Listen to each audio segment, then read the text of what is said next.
What's the weather like tonight in St. Louis, you ask? Well, it isn't a washout like some people predicted yesterday.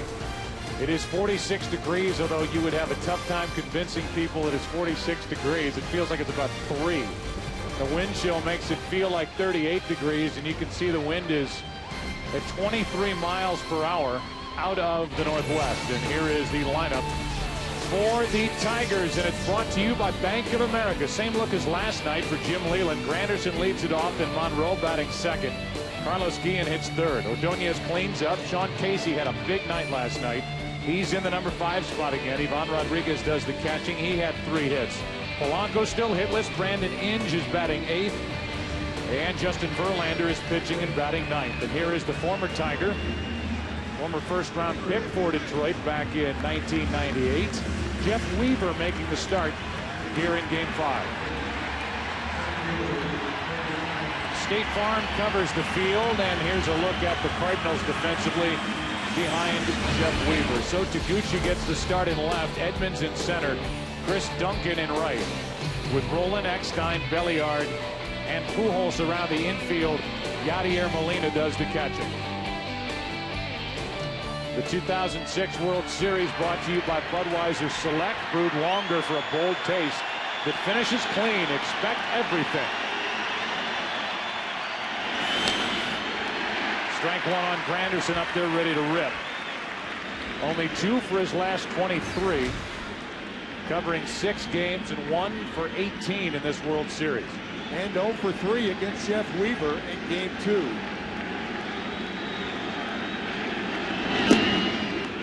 One ball, 1 strike. Imagine the nerves bouncing around in the belly of Jeff Weaver getting the start against the team that drafted him. A chance to wrap up the World Series and give the Cardinals their 10th World Championship here tonight, and try to avoid having this series head back to Comerica Park. Just think of how many pitchers in baseball would love to have this opportunity with their team 3-1 up in the World Series starting tonight. Learn more about this Cardinal right-hander, the 30-year-old 6'5", 200-pounder Jeff Weaver. That first point we've talked about in all of his postseason starts, when the arm is up, that's the arm angle he wants. Improvement under Dave Duncan, and he's working on the normal 4 days rest.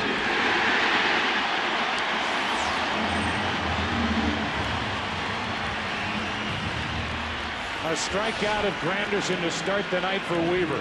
You can see Molina setting up high around the letters. That's where the pitch is. And Granderson, who led the American League in strikeouts this year, is the first victim of Weaver. Now it's Monroe who took Weaver deep in game number 2. Strike 1. Craig is 3 out of 16. His 2 home runs coming. One in game 1 at the end of it, and the other one in the first of game 2. That gave Kenny Rogers all he would need as Rogers and Todd Jones combined for the victory. Rogers did the tough part with his 8 shutout innings.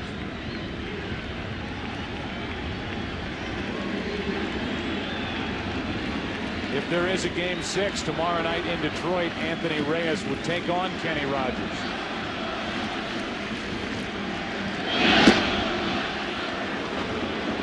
Ball 2.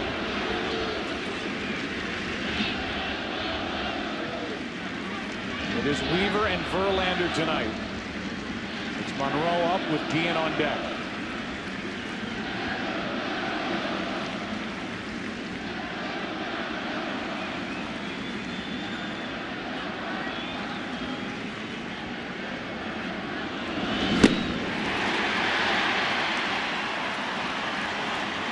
One thing is pretty clear.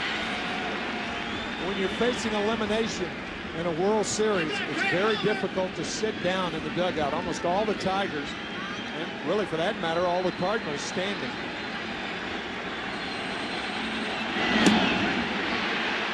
Monroe checked it. It's a full count.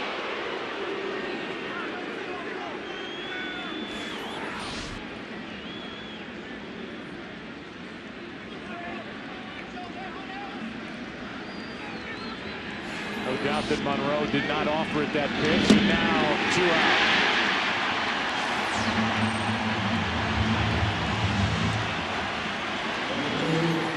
early going. Weaver appears to have a sharp slider. So we got Granderson on the fastball and Monroe on the slider. Slider from a right-hander sliding away from a right-handed batter. The story with Weaver is something that, if you're not familiar with it, just checking him out for the first time as he makes this Game 5 start, now deals with Carlos Guillen. I mentioned he was drafted by Detroit, came up in '99. In '02 he was traded to the Yankees just after signing a 4-year $22 million deal, and he had a year plus. Not a whole lot of fun with New York. He leaves New York. He has 2 years with the Dodgers, goes 27 and 24, signs a 1-year deal this year with the Angels, goes 3 and 10. And to make room for his younger brother Jared to come up and pitch, the Angels cut him loose. Now he's in St. Louis. Now he's through 1/2 inning. There is no score in Game 5 with the Cardinals up 3-1. Up for the St. Louis Cardinals, brought to you by Bank of America. David Eckstein, the star last night, leads it off. Then Chris Duncan back-to-back starts. He's in right. Pujols hitting third. Edmonds cleans up. Bolin batting fifth. Belliard back in the lineup. Yadier Molina.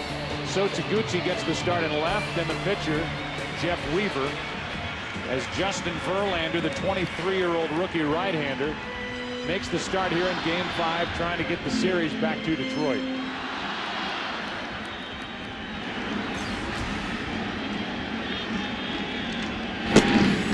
Blistering fastball for strike one, and it was the velocity, or the atypical velocity for Verlander, that caught the attention of the Tigers back in Game 1 when he hooked up against Anthony Reyes. Instead of his normal 95, 96-mile-an-hour fastball, Jim Leyland and the Tigers saw an 88 and 89-mile-an-hour fastball.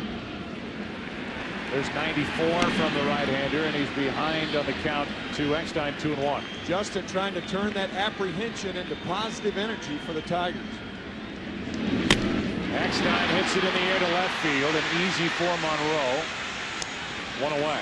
Take a look at the defense. State Farm covers the field. The Tigers defensively have Monroe in left. In center, it's Granderson. In right, it's Maglio Ordonez. Around the infield, Inge, Guillen, Polanco, and Casey. The 4 errors by the pitching staff in the World Series is the most series history. Just so you know, in his career, Verlander has committed 4 errors. Here's Chris Duncan, 1 out, nobody on. 2 rookies hooking up, and that's low for ball 1. The likely American League Rookie of the Year, Verlander, deals, and it's 2-0. Verlander looks like he is going 100 miles an hour out there. He was working with a fast pace in Game 1. He's right back at it here in Game 5. He's 3-0. And he works very quickly normally. And the one thing from a catcher's standpoint that you can do is you can slow him down. Justin, take a step back, says Pudge Rodriguez. 3-1. Eckstein fly to left. Duncan is trying to get on in front of Pujols, who has only 2 hits in this World Series. That is foul.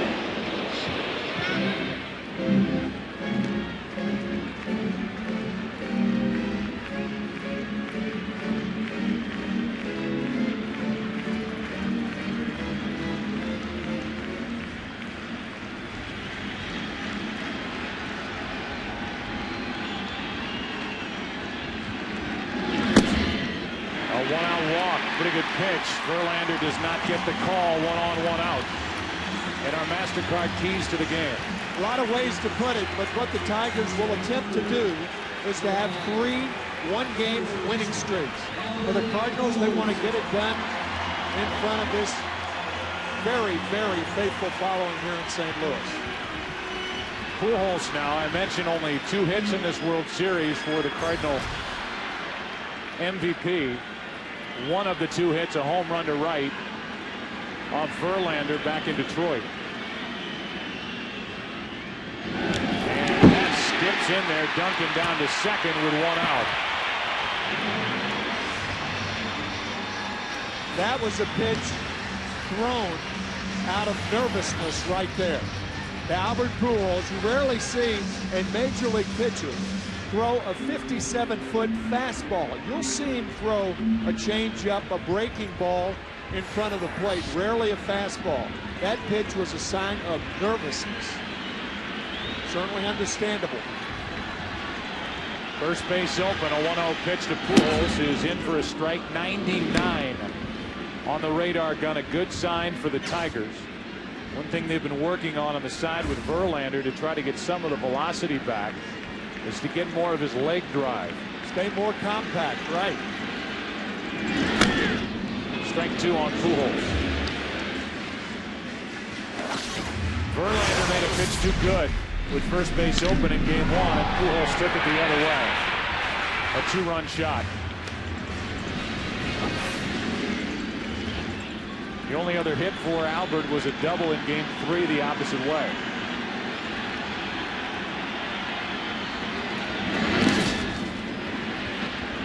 Two and 2, and Rodriguez is going to be tested tonight. That was really a good play right there. Tough curveball. Remember, catchers anticipate the breaking ball in the dirt. Go right down with it. Good play, Rodriguez. 2 and 2, the count on Pujols.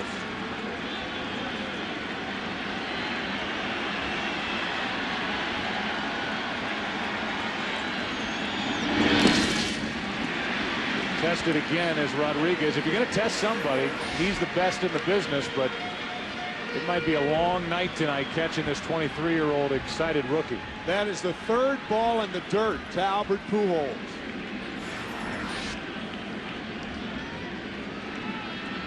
A 11-time Gold Glove Award winner.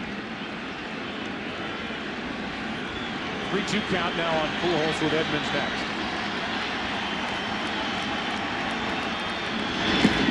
Another one that skips in there, and Pujols will take a walk, and so will Rodriguez. Out to talk to Verlander. And once again, there's no talk between the two of them about mechanics or any of that stuff. That's a checkup from the neck up with Verlander. Earlier in the dugout, we had this shot going to break, and the 23-year-old, a deep breath before he headed to work, and off he went. He got the lead man Eckstein, but he's walked the next two and thrown a wild pitch in there. I tell you, Joe, with that shot, you could just feel the apprehension and anxiety. Edmonds takes a ball, but Verlander has the kind of ability and the kind of stuff. He can channel it and get it back into the strike zone. He can be dominating. He's got to find it here fast. 2-0. Now Guillen, one of the leaders on this Detroit team, is going to come in and try to slow down Verlander, and so will the pitching coach Hernandez try and do the same.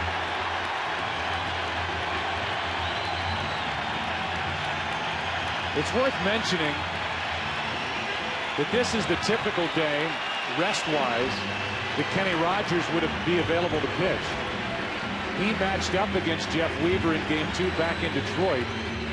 Jim Leyland saying, for obvious reasons, with the alleged pine tar use and the camera shots of him pitching in Game 2 and all of the hubbub around it, and the controversy, that he did not want to bring Kenny Rogers onto the mound here in St. Louis and have him pitch in this atmosphere. Jim Leyland also saying that he had to win 3 games, so what difference does it make whether Rogers starts tonight, tomorrow, or Game 7? There's certainly credence in both lines of thought. 3-0. The other camp is get a win here tonight and get it back into our home ballpark and take our chances there. Probably a stronger point. Really already getting loose here in the first inning, and it's 2 on with 1 out. 3-0 to Edmonds. 3-1. That just caught the corner. Home plate umpire tonight is John Hirschbeck. One break for Verlander. Hirschbeck is known as a pitcher's umpire.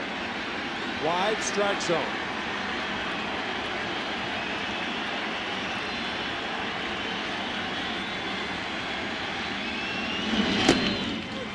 Edmonds comes back with a full count.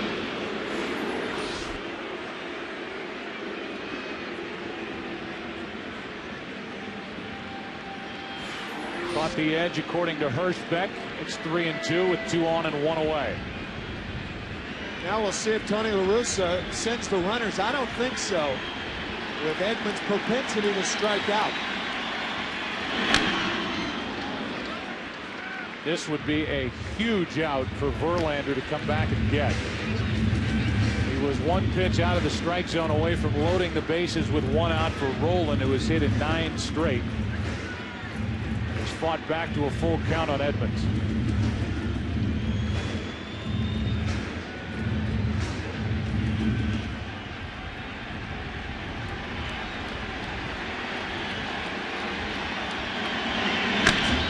Edmonds pops it into left field. Easy for Monroe. Wind playing with it. That's out number 2. And Jim Edmonds going after ball 4. That ball right around the shoulders.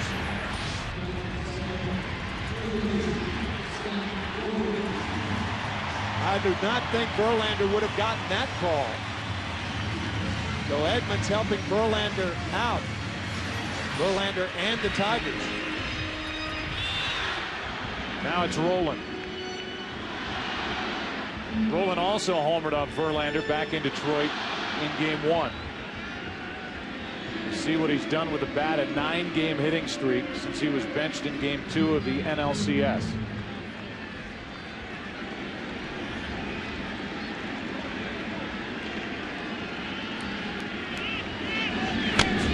Strike 1. 97 from Verlander. It's almost like a yoga class in this ballpark. Don't forget to breathe.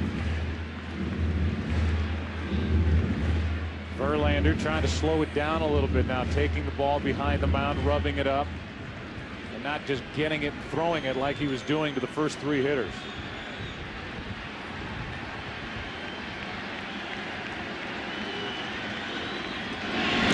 That gets away, and the runners advance to second and third. 2 wild pitches here in the inning. Verlander had only 5 wild pitches the whole season. This ball off the arm of Ivan Rodriguez, the breaking ball. So the second wild pitch of the innings, and the runners move up. Really still getting loose for the Tigers out in their pen. But Verlander is 1 good pitch away from getting out of this. With Rolen at the plate, second and third, a 1-1 count. 2-1. Nothing wrong with the velocity tonight. Nope.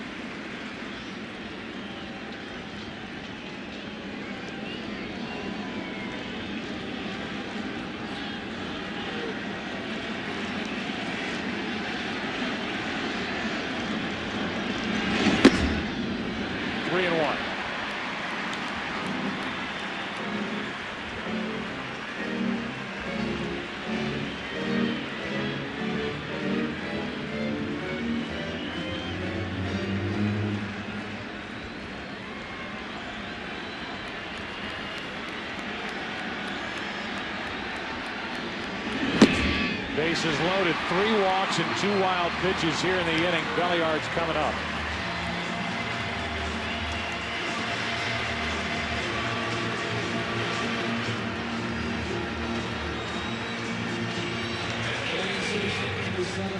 I think if you're Belliard, Joe, I think you got to take a strike. I think you play on the anxiety of a 23-year-old right-hander in only his 2nd professional season. Belliard's been on the bench for 2 of the games of this World Series. Miles has made the start. Ball 1.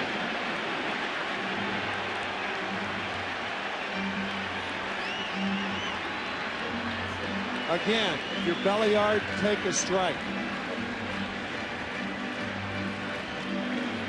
There have been 18 pitches out of the strike zone, 2 wild pitches, and 4 trips to the mound, including one from the dugout with the pitching coach Hernandez. And the bases are loaded, but Verlander, now time called by Guillen, is going to go out and pick up a hot dog wrapper. That's going the extra mile.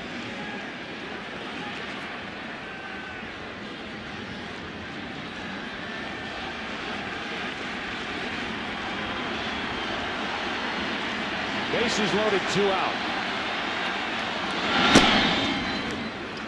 95-mile-an-hour fastball, 1 ball, 1 strike.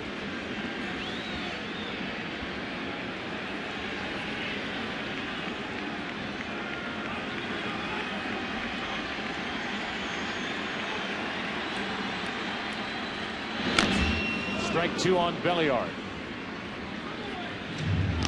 So far, it's just been a steady diet of fastballs as Verlander's just trying to throw strikes. Forget the curve, forget everything else.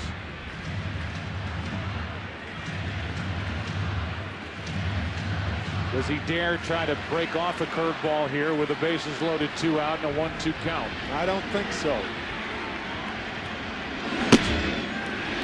100 miles per hour, but ball 2.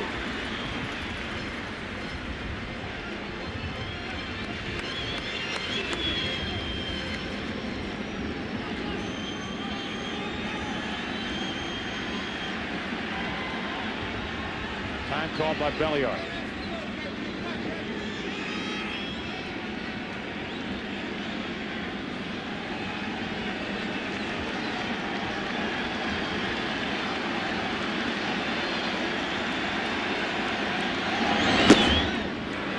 Ball 3, full count, and the runners will go.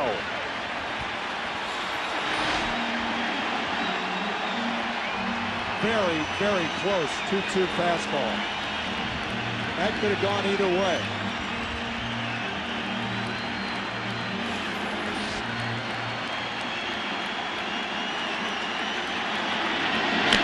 Foul.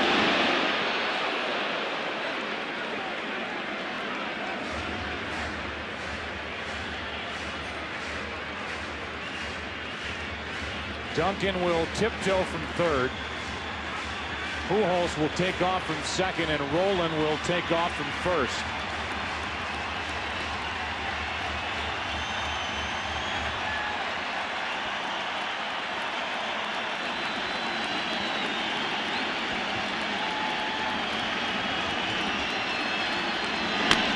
Ground ball up the middle. Guillen throws on the run and out to end the inning. That saved 2 runs as both Duncan and Pujols were coming home. What a play by Guillen to keep it scoreless after 1 in Game 5. Well, Busch Stadium is dead quiet as the Tigers and Verlander get out of that jam. Belliard grounding out to short. Good play by Guillen.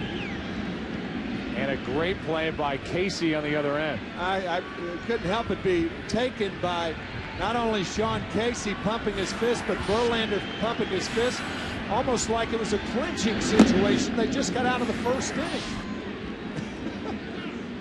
Well, after all that, Verlander, who walks 3, throws 2 wild pitches.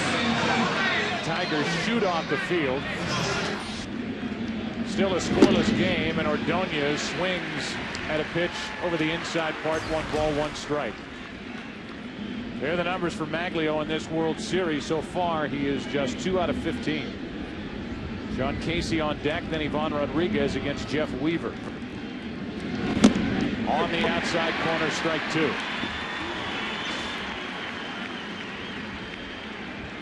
Not much was made of that deal that the Tigers made with the Pirates to get Sean Casey.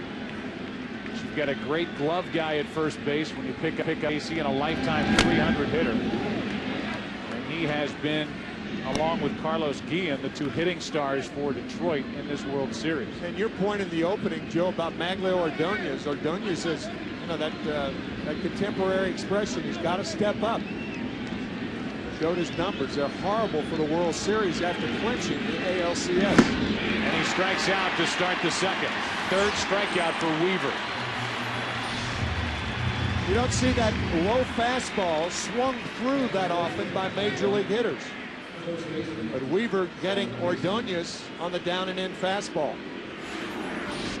Now Sean Casey, who last night homered in his first at bat, a 2-out RBI hit in his neck, singled in the 5th, was 3 out of 4 with 2 RBI.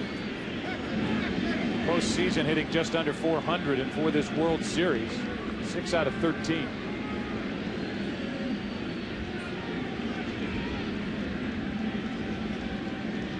With 1 out, Casey fouls it. Jim Leyland quoted as saying, "We've got to win 3 in a row," and that pretty much puts it real simple.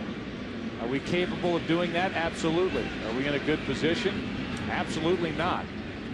If we win game 5, we keep playing. If we don't, we go home. Either way, they go home. But will they go home to play baseball tomorrow night? Here's an 0-1. 1 ball, 1 strike.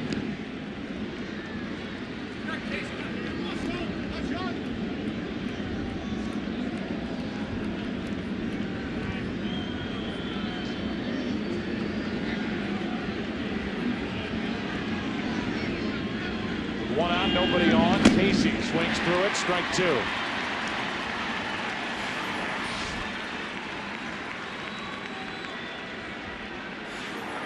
I know Weaver's had success up there through the first 5 hitters, but Jeff Weaver can't expect to get Tiger hitters out on high fastball.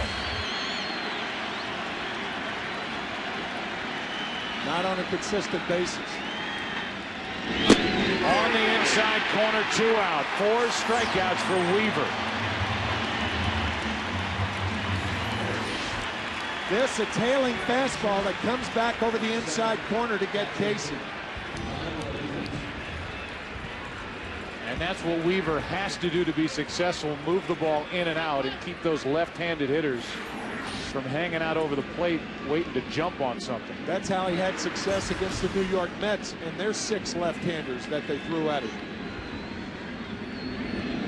Now Ivan Rodriguez, who helped guide Verlander through that long bottom of the 1st. A 35-pitch inning for the Tiger right-hander. Strike 1.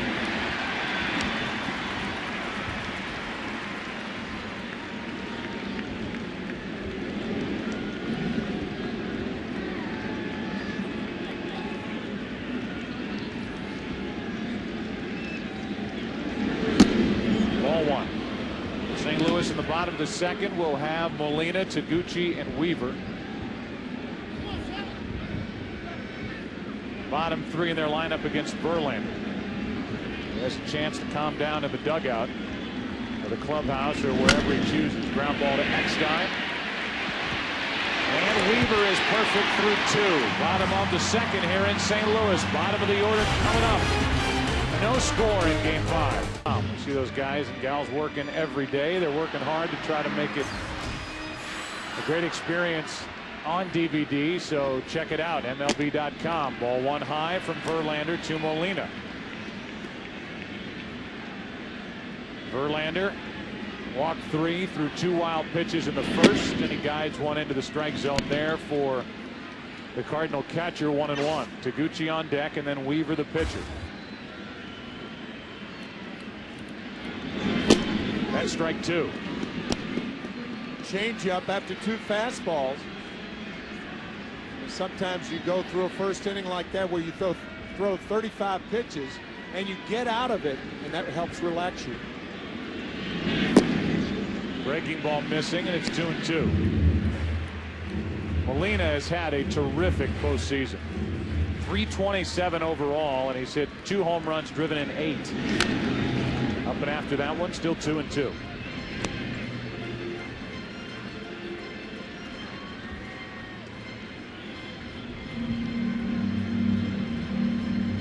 This crowd wanting to see a clinching victory tonight.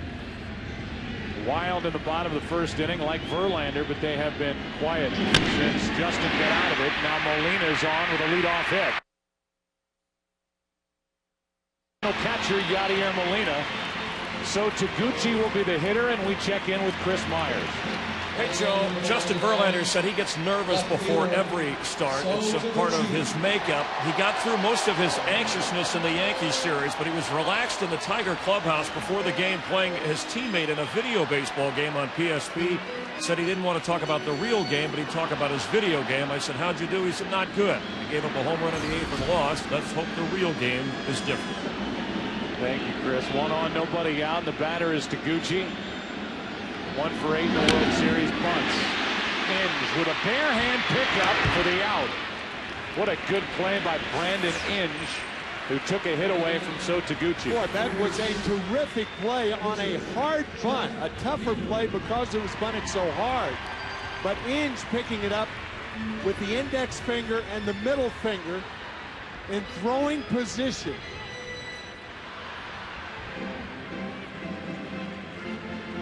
There's no way to catch that ball in the palm of the hand and get it into a throwing position, so you make the play in the throwing position. That was a dandy by Inge. Now it's Weaver, so Taguchi bunts. It goes down as a sacrifice. Weaver grounds weakly to Guillen. 2 out. And Eckstein will be the hitter.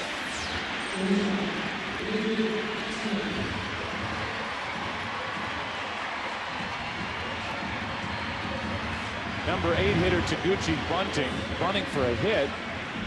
Goes down as a sacrifice, but the out then leaves it up to Weaver, who had 3 hits and 27 at-bats during the regular season. He taps out. Now Eckstein, as he did last night, tries to give the Cardinals something with 2 out. I think when it's clear that a hitter is not bunting to sacrifice the runner over, it should be a time at bat and no sack.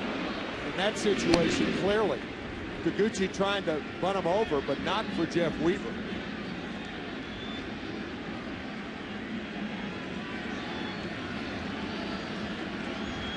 Runner at third, 2 outs. 1 ball, 1 strike. Here's the bunt by Taguchi, trying to get a base hit out of it. The play by Brandon Inge, and the reaction to that play from Tony La Russa in the Cardinal dugout. Eckstein shatters his back. That's a fair ball. Inge throws wildly to first. Cardinals take the lead, and Eckstein down to second. He has delivered again.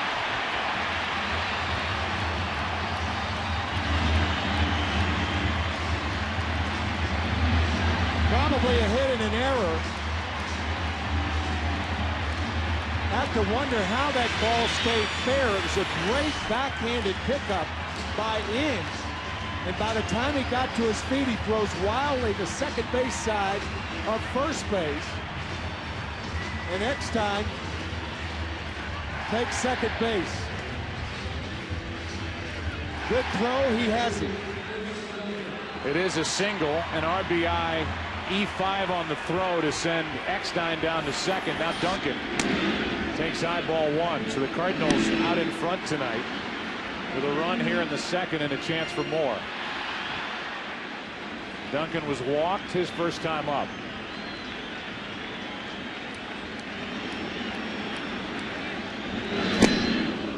Fooled on that pitch from Verlander was the rookie Duncan. 1-1. Joe would have taken lightning fast reactions, but Inge probably would have been better off going home on that ball because of the speed of Molina and the fact that Molina was looking back at Inge at the play. Had he gone home, he's got a better chance of getting Molina. But watch Molina look back, not running hard, but had he come home, the chances, it's a shorter throw, but you have to have lightning fast instincts to think that quickly. Now 3-1 on Duncan with Albert Pujols on deck.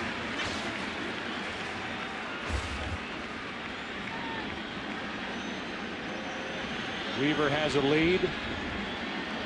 Duncan trying to add to it. Full count.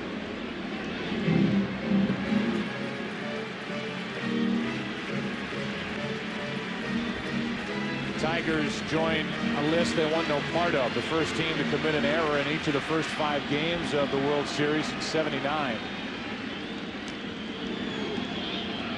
New baseball for Verlander, trying to get out of the second now. A leadoff hit by Molina. Bunted down to second. Moved over on the ground out by Weaver and scored on the hit by Eckstein. Duncan strikes out looking over the inside corner, and Verlander gets his first strikeout of the night. But the Cardinals get the first run of the night. 3rd inning now, game 5, 1-0 St. Louis. So as we move into the 3rd inning with the Cardinals on top now 1-0, here is Polanco, desperately trying to find his first hit of this World Series. 0 for 14. 471 through the first 2 rounds of this postseason. The MVP of the ALCS. One hop to 3rd, picked up by Rowland. 1 away. So Polanco started the postseason in his number 2 spot in the lineup. Casey got hurt. Polanco went to 3rd. And now after an 0 for 14, make it 0 for 15 after that groundout start, Polanco is down at the bottom of the order for Detroit. Here is Brandon Inge.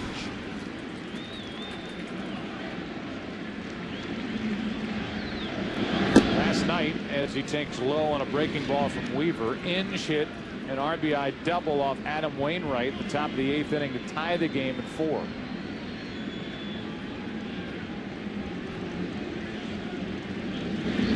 Breaking ball in for a strike. 1-1.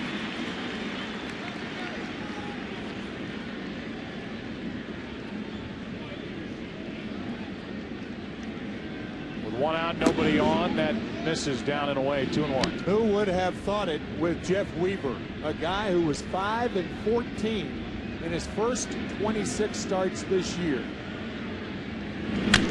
Ripped into left field. Back is Taguchi and cannot get there. Brandon Inge digs for second, and the throw will be late. Inge with another double. One thing that you notice about Brandon Inge, he has sneaky power. When he gets balls in the outfield on the line, they have carry power. And this one carrying over Taguchi's head for yet another double by Inge.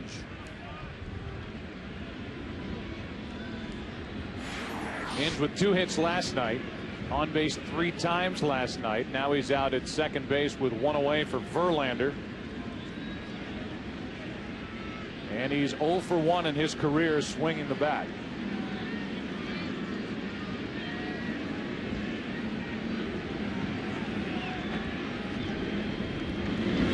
Grounds it back to Weaver. And his throw, as they trap Inge between second and third, rolling with a tag and a fielder's choice 1-5.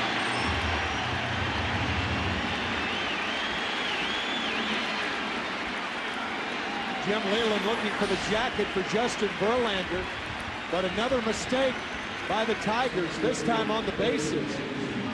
As Brandon Inge going too far, and a good play by Rowland, running it back towards second base. And that wipes out the runner in scoring position for Detroit. As we said on the opening, Jim Leyland saying we've got to make up for our mistakes by swinging the bats. And so far the Tigers haven't done that. The ball was headed back up the middle. Weaver was in good fielding position after letting the pitch go, made the play easily. Fielder's choice now. Verlander has to run the bases. He's at first with 2 out for Granderson, who's 0 for 1 and 1 for 19 in this World Series. He basically sitting with Jim Leyland. He just sat at his desk tonight before the game and said, what can you do? I mean, we just haven't played well. We haven't hit well. We've made errors. Then he pointed to the Cardinals. He said, who knew against the Mets that for New York it wouldn't be the pitching of the Mets that beat New York? It'd be their own hitters. And that's pretty much the same thing that's happening to Detroit, as they started tonight with a team average of .211 in this World Series.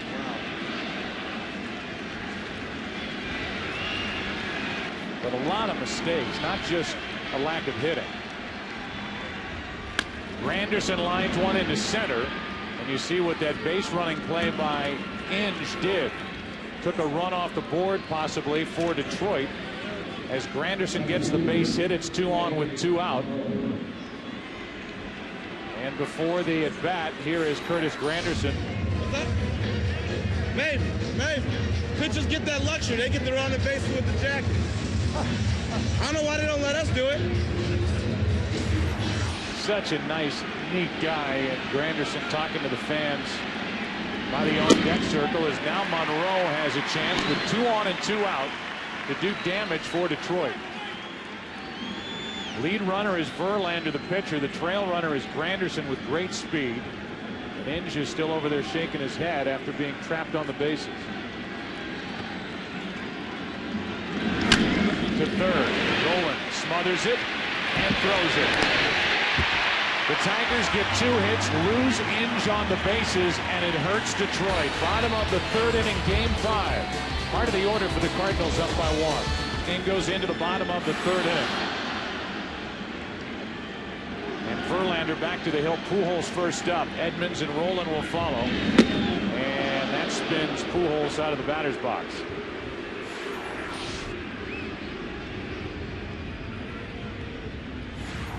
Who would have thought that the St. Louis Cardinals would be up 3-1 with the clincher, perhaps, potentially, tonight with Albert Pujols only 2 for 12. Pujols chops it foul. Yeah, that you've got Pujols, who in this series 2 for 12, as you say. You've got Roland, who's getting hits, but has only 1 RBI, and yet they've been able to patch things together. Eckstein with the big night last night has an RBI tonight. Enough to take a 3-1 series lead. That is just blistered over the outside corner by Verlander. 1 and 2. Nobody's going to hit that pitch.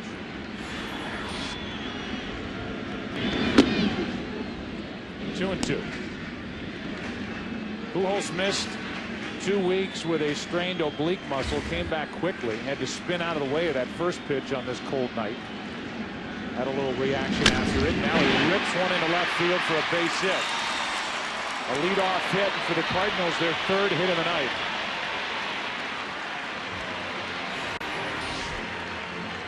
Rodriguez setting outside. The pitch was inside. Gives you an idea of major league pitchers. They do not hit the spot every time. That pitch missed by about 6 inches. 1 on, nobody out. Jim Edmonds digging his way in. He flied out to left on a 3-2 pitch. Back in a long 35 pitch first inning for Verlander.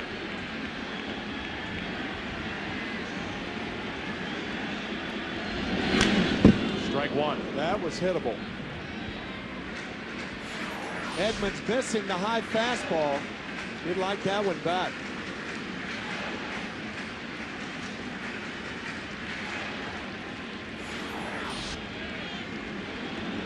Edmonds 4 out of 14 in this World Series. Pujols still trying to stretch out over at first base. 0-1. Inside corner, 0-2.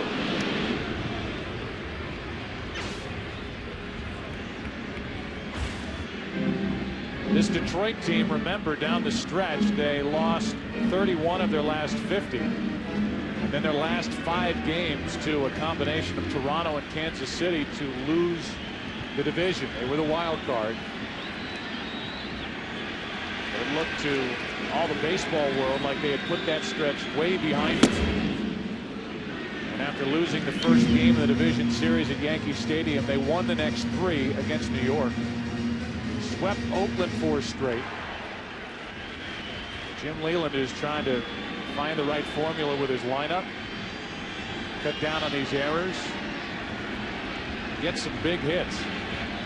So they've been unable to do. Edmonds grounds to first, foul.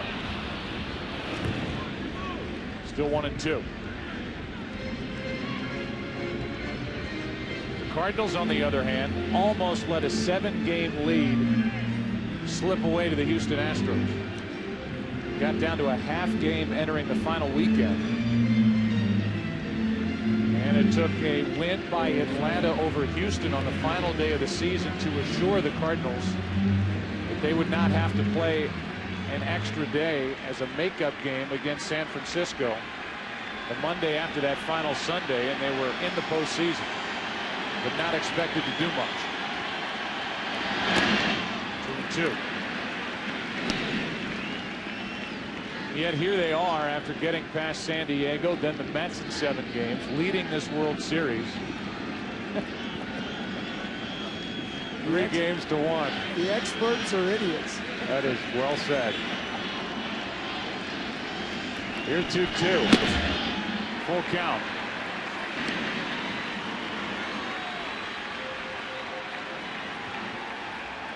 I certainly don't consider myself an expert, but I am in the camp anymore. I am in the camp of those who thought, well, the Cardinals, yeah, they got in the postseason, but this of the groups that La Russa has had is the team that struggled the most. Pujols running, and they have Albert caught in a rundown as Edmonds struck out. And now Pujols is tagged out, caught stealing in a double play. 2 out, nobody on. Well, in the first inning, La Russa did not send the runners, but here with Edmonds up, this time he does send the runners. Pujols stopping between first and second. The interesting thing is Rodriguez did not have a hold of the ball. Had Pujols continued to second base, maybe there's an outside chance he makes it. But once in a rundown, he's easy press. Caught stealing 2-6-3. Now it's rolling with the bases empty and 2 out. Takes a strike.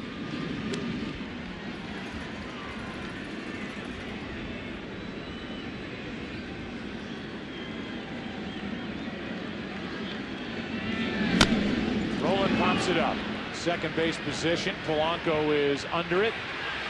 And game number 5 goes into inning number 4. Detroit will bat.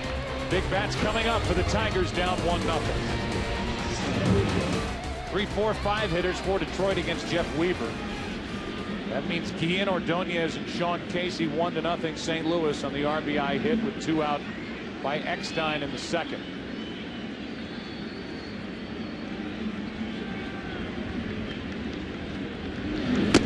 Guillen takes ball 1.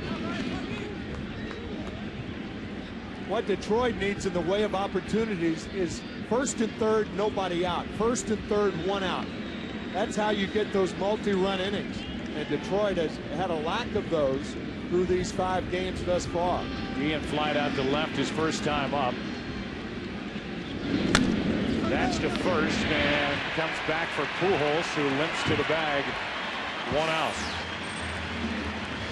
Our game summary is brought to you by Verizon Wireless. As we're here in game 5, Cardinals leading 3 games to 1. Eckstein with the RBI hit in the second. Brandon Inge, his 3rd error this World Series. And Jeff Weaver struck out 4 of the first 5 batters and has gone 3 1/3. For the most part, Tony La Russa has not let Weaver go too far. You look at his last 9 starts, he's 5-2 with an ERA just over 4, but in no start did he go past 6 innings. They have limited his exposure, and it has paid off as Ordonez takes ball 2. Also, Joe, we talked about the Tigers in multi-run innings. They have had 2 multi-run innings in this World Series. 2 innings in which they scored 2 runs. Getting back to Jim Leyland's remarks before the game, these guys just have to hit to win. And so far, that has not happened. Ordonez struck out his first time. He gets under this one into shallow right center. Edmonds, Duncan, and it's Duncan who drops it. Jim Edmonds did not take charge, and Chris Duncan, playing in right, commits his 2nd error of this postseason. Tell you, you can see Edmonds right there, and Duncan ultimately tried to one-hand it. I'm not too sure that Jim Edmonds wasn't the guy who got in the way there. If he, I mean, that ball's into right field. If you're the right fielder, you're going to make that play. Edmonds coming over calling for it, and now he ducks in. I'm not too sure Edmonds wasn't in the way of Duncan on that ball. He may have still dropped it. But with that much interference, General Manager Walt Jocketty saying a routine play not made by the Cardinals. And now we'll see if the Tigers can take advantage of that mistake by St. Louis. Cardinals have taken advantage of Tiger mistakes in this series, and now an error on a routine fly ball to right. And who better for Detroit to step in right now than their hottest hitter, Sean Casey, who hits it down the right field line into the corner at the wall. This ball is gone for a 2-run home run, and Detroit takes a 2-1 fourth inning lead. An error and a home run on the very next pitch, and the Tigers jump on top. Let's go.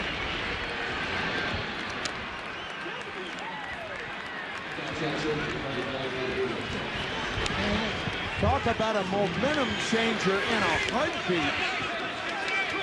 The error on a routine ball to right. Next pitch, Weaver tries to come inside to Casey. Looked like a cut fastball. And boy, Casey zeroed in on that one to put the Tigers in front. Man.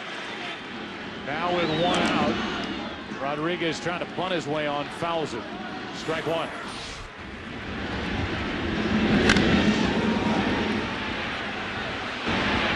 Only question was whether it would hook foul, and it just did stay fair. Casey bombed that one into right. Now Rodriguez flies one to right, and Duncan makes the play. 2 out.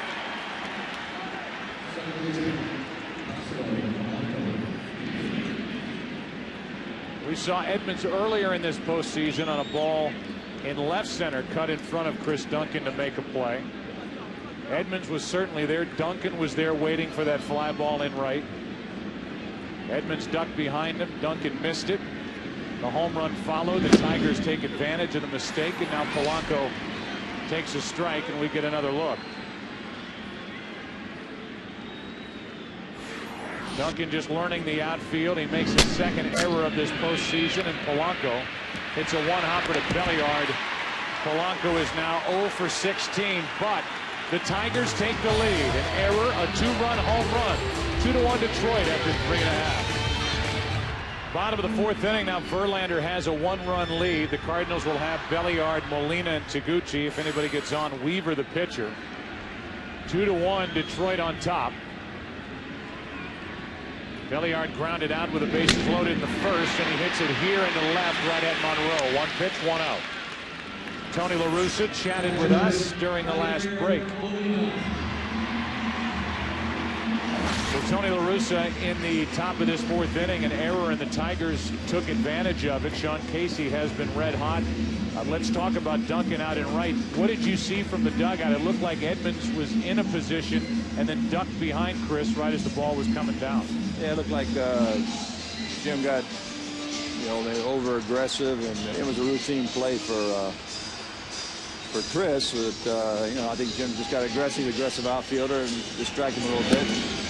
We like being aggressive, so that's part of the game. Let's talk about Verlander. You saw him walk 3 in the first inning, throw a couple of wild pitches. He settled down a little bit. What do you see from the dugout tonight for the young right-hander? Well, there's nothing wrong with his stuff. His location's been a little off, and we missed a couple of chances, but he's a handful to go against. We'll just have to wait and see. All right, Tony, thanks for your time. Down and away is the next to Molina, and the count goes to 2-1. Joe, I have heard you and Troy Aikman and football announcers talk about a wide receiver hearing footsteps from a defensive back. Well, outfielders hear footsteps too, and perhaps that's what happened with Chris Duncan. Molina has a 2-hit night, and he's on with 1 out here in the fourth inning.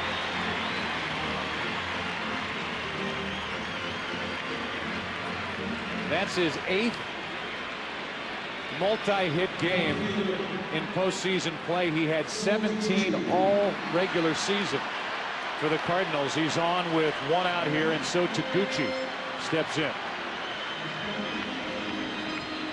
Now that Verlander's throwing more strikes, there's a chance that the hit and run may be employed right here. If you do that with 1 out and the pitcher on deck, you have a chance to get the runner to third with less than 2 outs.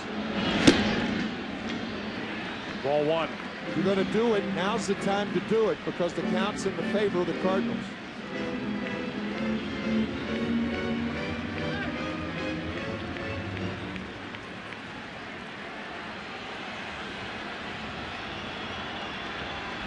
One on, 1 out.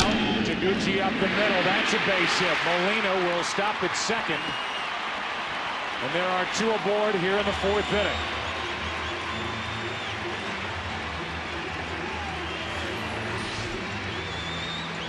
Pitch was down and in, laced back through the middle by Taguchi.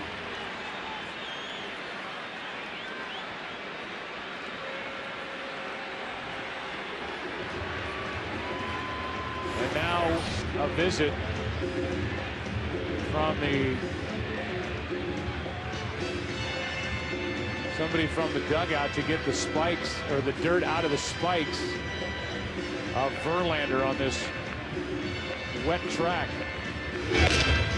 And Jamie Walker and Jason Brilli, the left-hander and right-hander, get loose. They're not out there, I think, for any sort of an injury visit, but they've got somebody out there getting the dirt out of his spikes. You ever seen that? No, I've never seen 7 guys on the mound trying to help a pitcher get dirt out of his spikes. You remember on our pregame show tonight, Joe Girardi talking about putting Pam on the spikes before he even had a chance of getting dirt mounted and into the spike area. Kevin Kennedy and Joe Girardi kidding about that. How about Ledesma out in the bullpen? Now that's a guy taking every precaution. He's got a rubber glove on his own hand. Rubber glove on. What's that all about?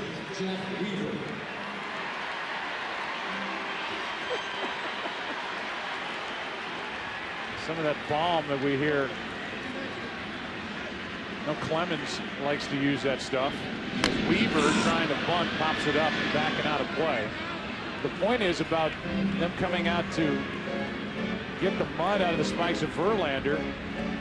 Leland trailed everybody out there, and as it turned out, Leland ends up having a visit with Verlander in what should be a bunting situation for the Cardinals with 2 on, 1 out, and not much speed at second with Molina, the lead runner.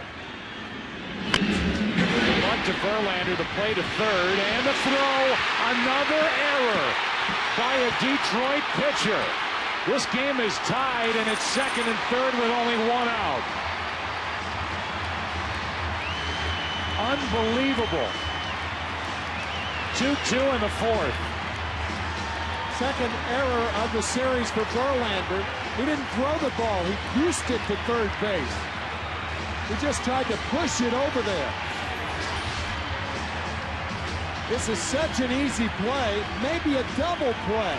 If he gives Inge a good throw, the ball into the baseline, Molina scores easily. It's a tie game and runners into scoring position. That's 5 games and 5 errors by this pitching staff. 2 by Verlander. It's a fielder's choice E1. And it's second and third. Eckstein coming up. I think they're going to walk Eckstein and bring the left-hander in to pitch to Duncan. Nope. Thought I saw Jim Leland go to the 4 fingers. And that time called as Eckstein gets out of there. We talked about the squeeze through the first 4 games. There's nobody with whom Tony La Russa likes to squeeze any more than David Eckstein. Ball 1 from Verlander. The bottom of the order doing the damage, and then yet another throwing error by a Detroit pitcher. Leland talking to us before the game, saying if we lose this series, that's what everybody's going to be talking about.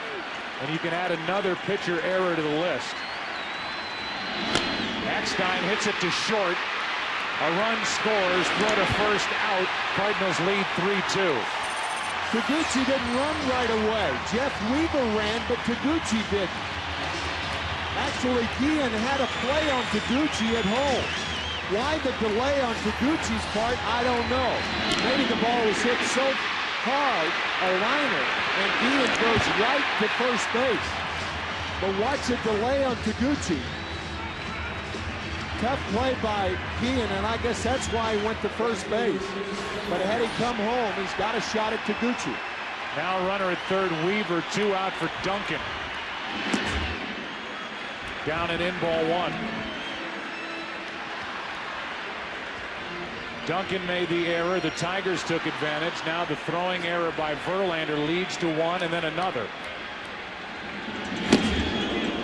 Overmatched with a 97-mile-an-hour fastball. It's 1-1.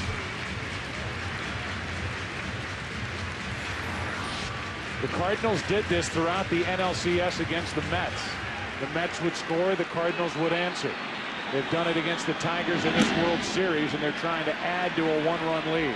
Tell you, Joe, even though it's a 4th inning with Duncan, and Duncan makes the last out, I'd put a defensive replacement in for him immediately in this 3-2 ball game.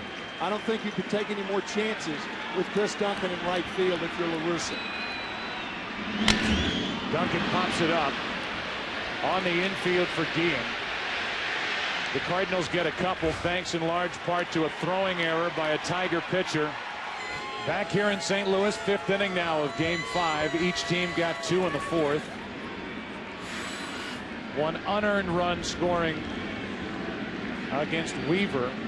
2 unearned runs scoring against Verlander because of his error in the bottom of the 4th. Fastball misses, up and in, ball 1 to Brandon Inge, who doubled his first time up.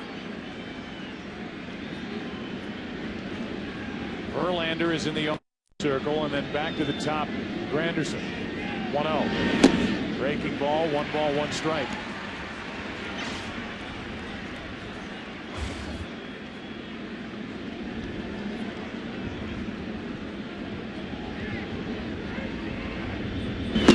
Strike 2.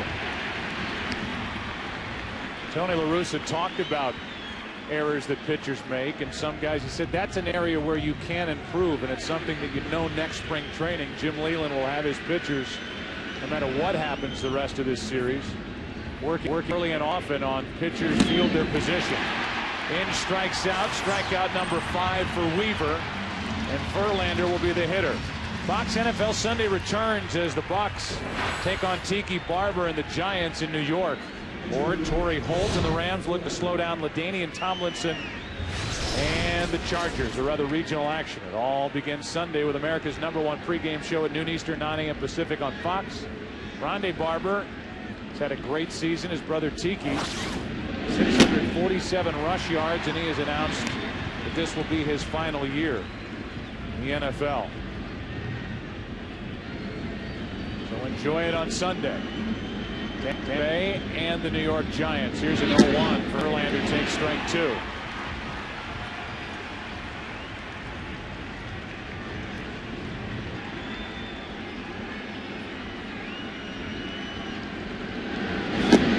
Two out. 6 strikeouts for Weaver.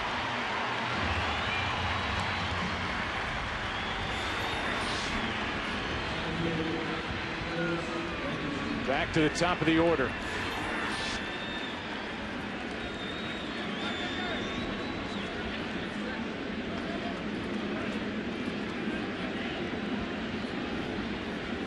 Granderson singled his last time up. Came right after Inge was erased, being trapped between second and third on a ball hit by Verlander.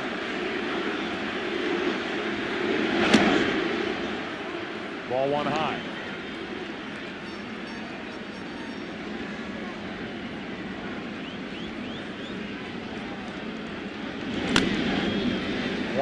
Prior to tonight's game, Rick Scheit, Chevrolet's executive director, product development, presented a check for over $120,000 to the Boys and Girls Clubs of America for its television player of the game sponsorship. Accepting on behalf of the Boys and Girls Clubs, Midwest Regional Vice President John Miller.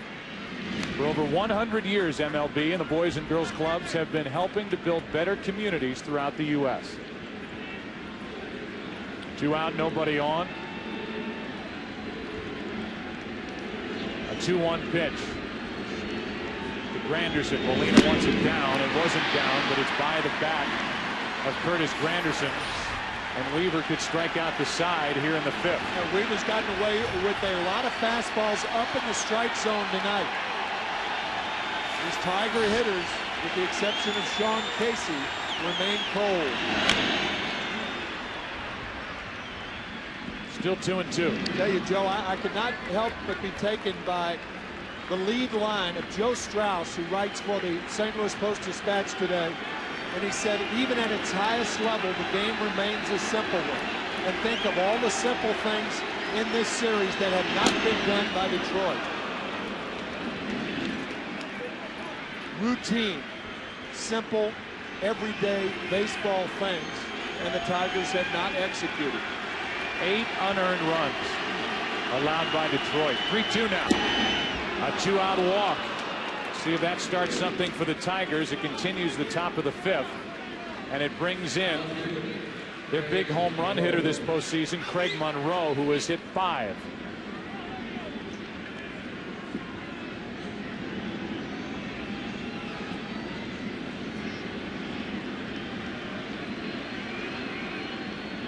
Most ever hit by a Tiger in any one postseason. The 5 home runs hit by Monroe. Ties Hank Greenberg and the work that he did in World Series play, hitting 5 home runs. Strike 1 on a breaking ball on the inside corner to Monroe, who's 0 for 2. And now he's 3 out of 18 in this World Series.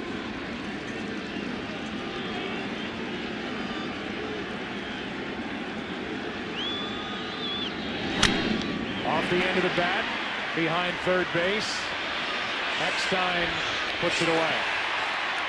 Who's coming up for St. Louis? Pujols will lead it off. Then Edmonds and Rowland. Bottom of the 5th inning of game number 5. St. Louis up 3-2. And this game moves into the bottom of the 5th. Pujols, Edmonds, and Rowland for Verlander, who has settled down, had a rough start in the 1st inning. That's a curveball, which has not been a factor at all tonight for Verlander, and that is one of the nastiest pitches in the league that he possesses, but with his control issues, he hasn't been able to use it. Jim Leyland telling us before Justin's first start that the weather could affect his curveball. Maybe the weather's affecting his curveball tonight. It did not in game 1, but it perhaps is a factor tonight. Pujols fouls it out of play, and the count after that 98-mile-an-hour fastball is 2-1. Just offhand, I can't remember a curveball thrown for a strike by Verlander thus far. I can't either.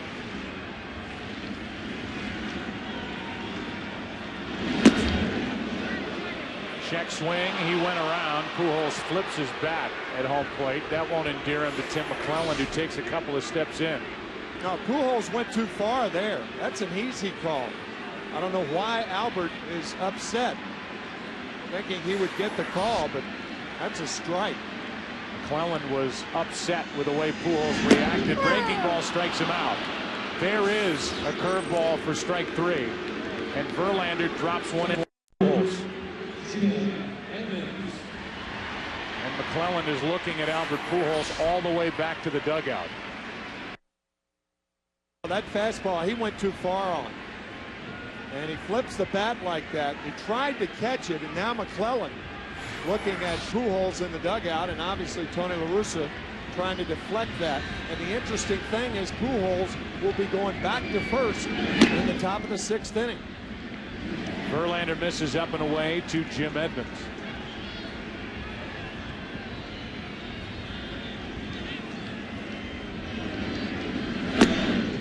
Two and 0.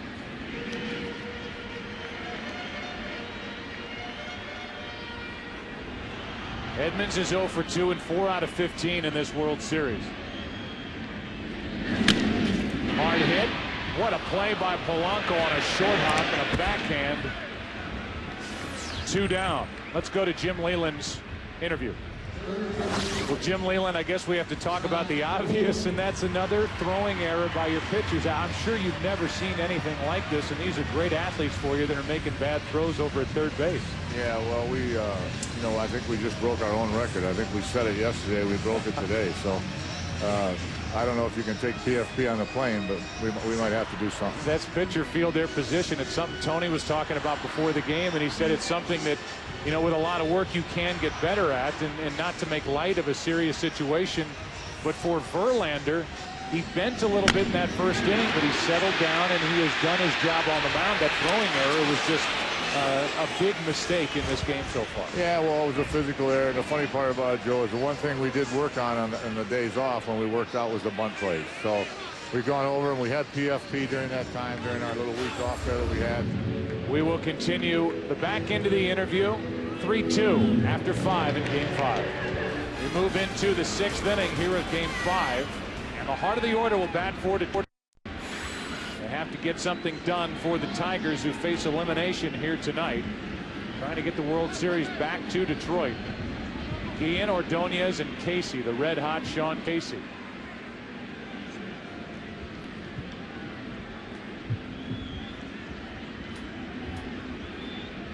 Tim, you made mention of it leading into last inning. Chris Duncan out in right field. Yeah, with the two left-handers coming up for the Tigers, he and Casey. Clearly, Duncan is in there for his bat, but the Cardinals have a tenuous one-run lead. And in my view, Duncan shouldn't be out there, but another right fielder, somebody like Preston Wilson, should be in there, because to me, you play 4 innings of defense right now, and Chris is not your best defensive right fielder. Made the error on the ball hit by Ordonez back in the 4th. BELLIARD stays down on it. 1 out. We'll finish our interview with Jim Leyland. I asked him to gauge the mood in his dugout with his team trailing here in Game 5. No, I think we're good. I think we're okay. I think we have a lot of confidence, and you know, I think it's obviously at the moment it happened, it's disappointing, but the guys are into it and they know what we have to do. We're gonna have to score some more anyway. You're good to talk to us. We appreciate it very much. Thank you. No problem. Thank you. All right, that's Jim Leyland, the manager of the Tigers. Now Maglio Ordonez with 1 out, nobody on, and that's off the end of the bat, caught by Weaver. 2 out. How about that play? You don't know whether Weaver caught the ball or the ball caught Weaver. Off the end of the bat, twisting and turning into the glove of Weaver. You got Tiger pitchers making throwing errors that have been crippling to Detroit's chances in this World Series, and then Weaver here with 1 out, and their hottest hitter Casey coming up stabs that thing back up the middle. Here is Casey, who hit a 2-run home run in the 4th inning to put Detroit out in front 2-1 for a short while. Last night went deep. 4 out of his last 6 is Casey with 2 home runs, and he takes outside, ball 1.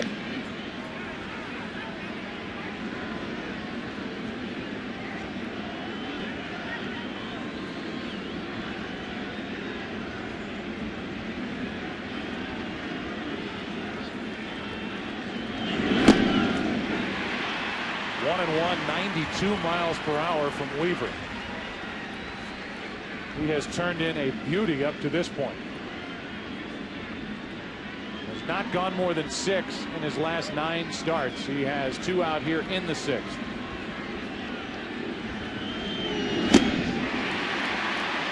Overpowering fastball from Weaver.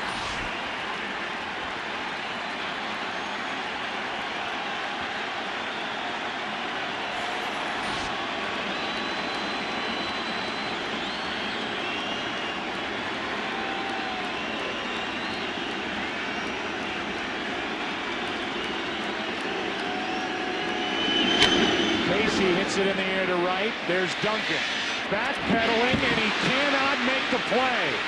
Casey will end up at second base, and there's the tying run as Chris Duncan makes another error in right.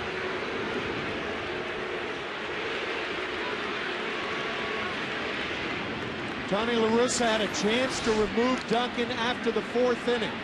We talked about it. Duncan is not a good fielder. It botches up this ball hit by Sean Casey. That should not happen. He shouldn't be there. 2 errors on Duncan in this game. It's a 2-base error. And now they're taking an error off the board and giving Casey a double. But that's clearly a ball that should have been caught in right. Yep. But it goes down as a double instead of the second error. Either way, here's another chance for Detroit. Ivan Rodriguez. And now Weaver has to gather himself and calls Molina out to talk. So no error. They take it off the board and give a double to Sean Casey on a ball that should have been caught in right.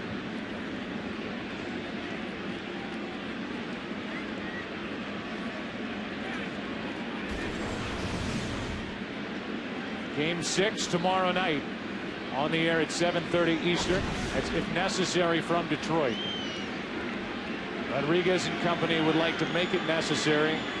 Here's his chance. 0 for 2 tonight. 1 RBI in this World Series. Weaver trying to pitch around a misplay. Strike 1.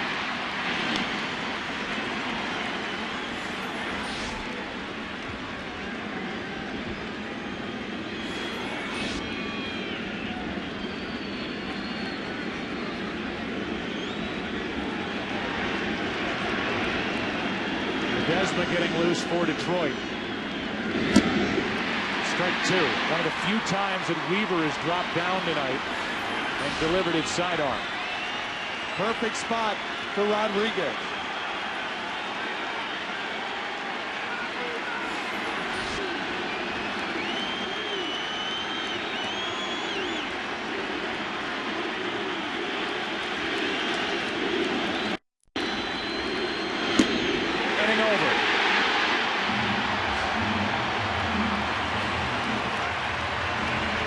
Nobody more relieved in the park than Chris Duncan as he heads off the field. Cardinals lead it 3-2. 5 games, 5 errors by Tiger pitchers. 2 by Verlander.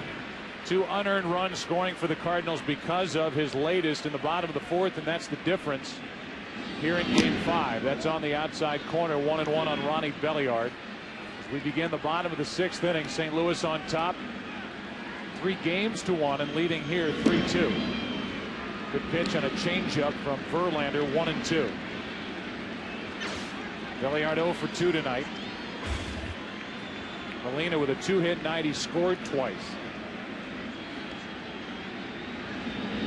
Breaking ball strikes him out over the inside corner. Mark Mulder wearing a microphone had this observation for the Cardinals in their dugout. I was upstairs. Bennett said, if you look at, we were talking about all the errors from the pitchers. Not a single one of them has like moved their feet when they throw. They've all just picked it up. You know, when Rodney did it, and the other one was a pickoff with Zumaya, and then that one. You know what I mean? Needs a lot of PFP, buddy. Little flare off the end of the bat by Molina. It's his 3rd hit of the night. And he's on with 1 out here in the 6th. And just to say again, Tim, PFP is pitcher field's position, and that's, as we look back at these plays, Zumaya, game 3, no movement by Joel Zumaya. Same for Rodney. Flat-footed. And the same tonight by Verlander. Flat-footed. Something we talked about with Jim Leland from the dugout. He said that's what we worked on during the layoff between the ALCS and the start of the World Series. And it's something that you know they will work on a lot come next February. Forever next February. The thing, a lot of pitchers are used to throwing balls that move also. And sometimes they are victims of balls that move when they throw the bases. Here's Taguchi. He takes strike 1. Zumaya getting loose. Getting late for Detroit. Down by a run here in Game 5. Down 3 games to 1 in this World Series.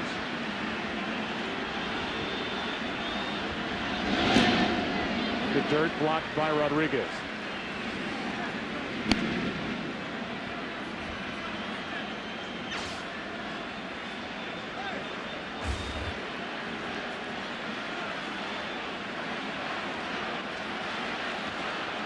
Taguchi with a hit and a run scored.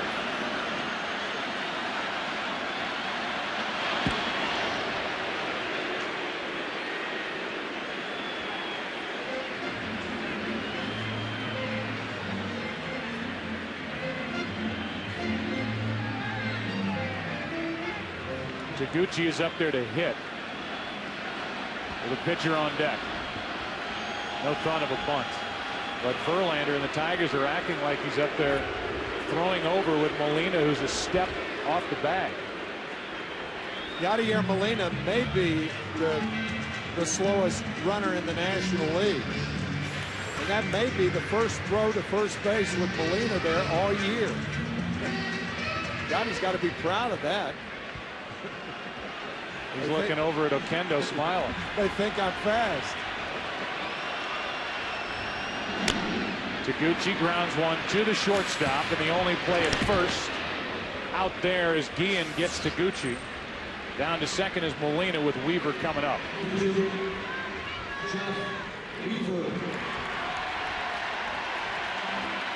Again, here's a guy at the plate who's doing what he's doing on the mound. 1 earned run through 6 innings. He struck out 7, walked 1. This is a guy that was cut loose by the Angels, put on waivers. The Cardinals made a deal for a minor league outfielder to get him. Swings the bat pretty well, by the way, as he fouls it off to the right. And he is turning in his best outing as a Cardinal in the most important time. And Weaver was with the Tigers from '99 through '02, then to New York, then to the Dodgers, then to the Angels, found his way to St. Louis, started out slowly here. But Dave Duncan thought he was a work in progress, thought there was something there to try and resuscitate, and it's worked. Where they wanted to give him the ball tonight instead of Anthony Reyes, who was the starter and winner in Game 1 in Detroit. 3-10 with the Angels, 7-6 with the Cardinals, including the postseason.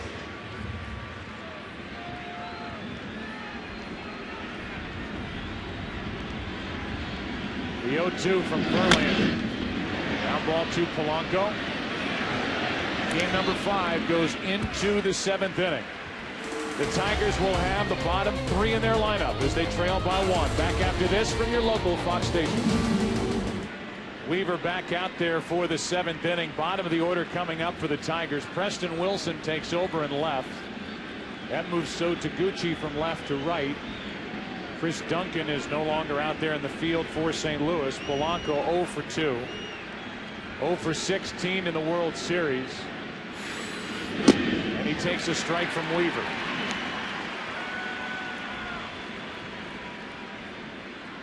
One of the best contact hitters in the game is Fernando Rodney. Gets loose for Detroit in their bullpen. He grounds one to the right side. Pujols with a stop. Weaver on the other end for the out. What a defensive play. 1 out in the 7th. My goodness. Not only the catch, throwing from his back, and the play by Weaver. My gosh. Just to get Polanco. What a play.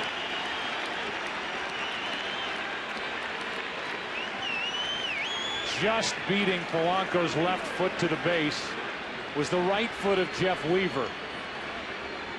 And again, you talk about PFP, pitcher fielding position. Yeah, good point. Weaver over to make the short hop pickup and stomp on the bag to get the first out here in the 7th.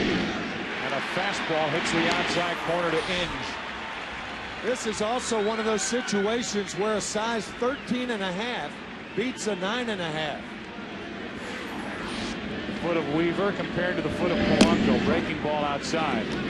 So Weaver is now officially, here's how close it was. just before Polanco got there. It was very nearly Placido's first hit of this World Series. Inside, 2-1. That's one of those baseball plays that you see and you say, did I just see that correctly? That was sensational. Breaking ball out in front of the plate. Molina hops on it. 2 out. Our HP player personality is Jeff Weaver. Why not learn more about this guy as he's twirling it here in Game 5? Favorite song, The Unforgiven by Metallica. Grew up idolizing Doc Gooden. Bowled a 300 on his 16th birthday. And we played him music because his favorite TV show, I'm assuming when he was a kid, was Silver Spoons, which starred the young Ricky Schroeder, not the Rick Schroeder that he grew up to be from NYPD Blue fame. HP, the computer, is personal again, and that is very revealing for Jeff Weaver. Here is Alexis Gomez pinch hitting now for Verlander, who went the first 6 tonight. 3 runs, but only 1 earned. Gomez has a home run this postseason. It happened in the ALCS out in Oakland. He'd like to pop one here and draw the Tigers back to even as they face elimination here in Game 5. Out in front of it, Weaver fooled him, and Taguchi now in right puts it away. Weaver threw 7. New pitcher is Fernando Rodney. And there are the numbers this postseason. He committed the throwing error last night on the bunt by Taguchi. Set up after Granderson slipped on the ball hit by Eckstein to start the inning. But Rodney pitched brilliantly last night. An inning and 2/3, 4 strikeouts. No earned runs, but 2 runs scored on him because of the error. 5'7", 165 pounds. David Eckstein. 2-0. One of the great things about the national stage is a guy like Fernando Rodney has a chance to dazzle a national audience. I mean, this guy with those 2 pitches, fastball, changeup, perhaps the biggest difference in those 2 pitches of any pitcher that I know of in the major league. 2-1 on Eckstein.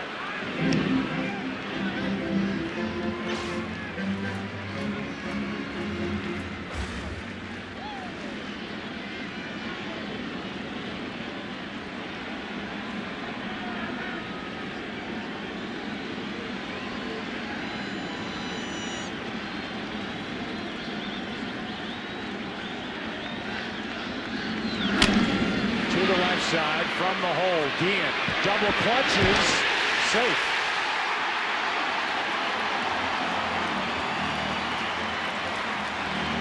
The double clutch caught him. That's why the throw was late.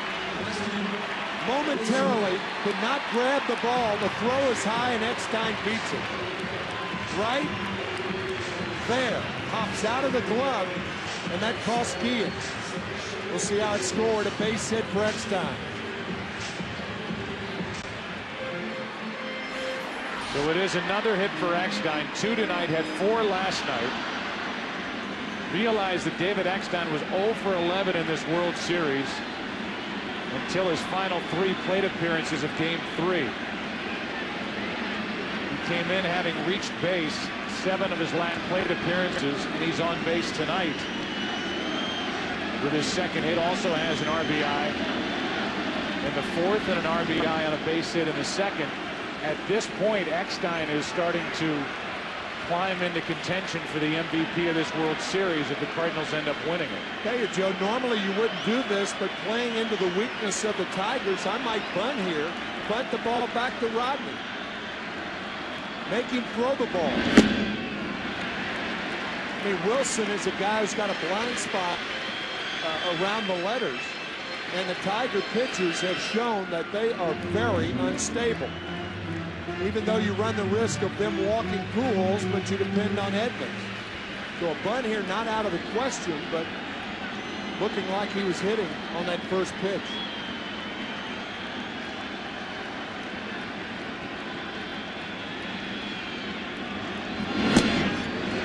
2-0 now from Rodney, and a visit from Rodriguez.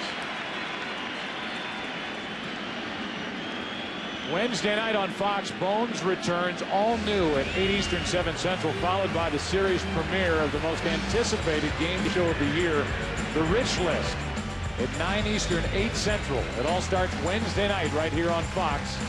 And here's yet another one of those visits from manager, not pitching coach. It's Jim Leyland, not Chuck Hernandez.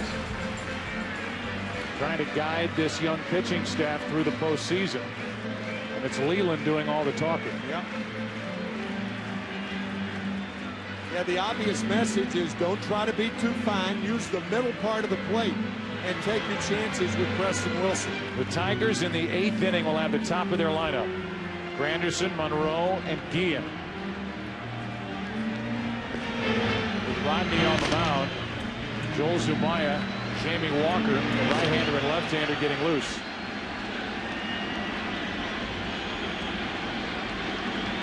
Eckstein at first, nobody out. 2-0 to Preston Wilson. Low, 3-0.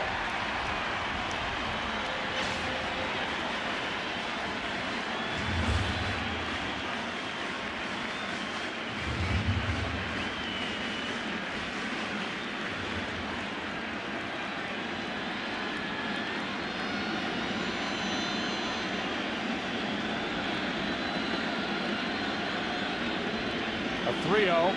He'll take ball 4. 2 on with nobody out.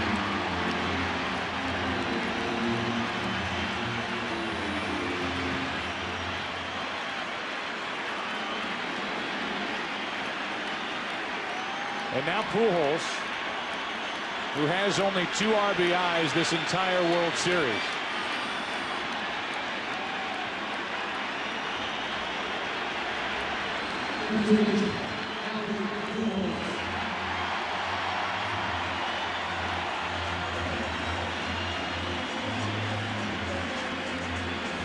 Six RBIs for Pujols in this postseason. He has not had to carry the Cardinal team to this point. Up 3-1 in the World Series and leading Game 5, 3-2 in the 7th. Strike 1 as it pops out of the glove of Rodriguez. And normally you may have had a cross up there.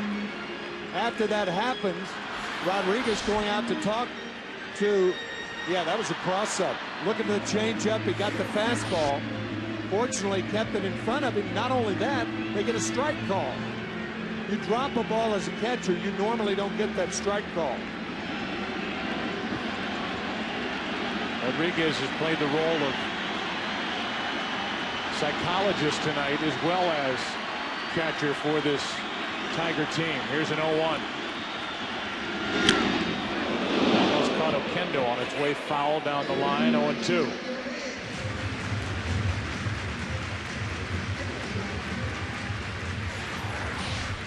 You can watch baseball like you never have before. The best picture on TV, Direct TV, as you see Pujols get out in front.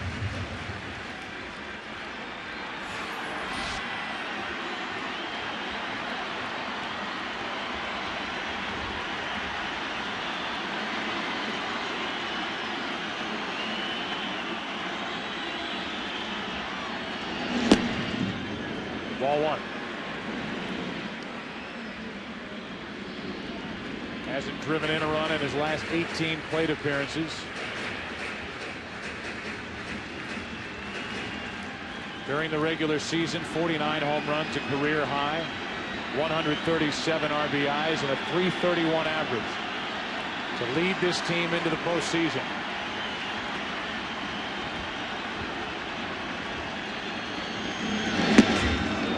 Two and 2.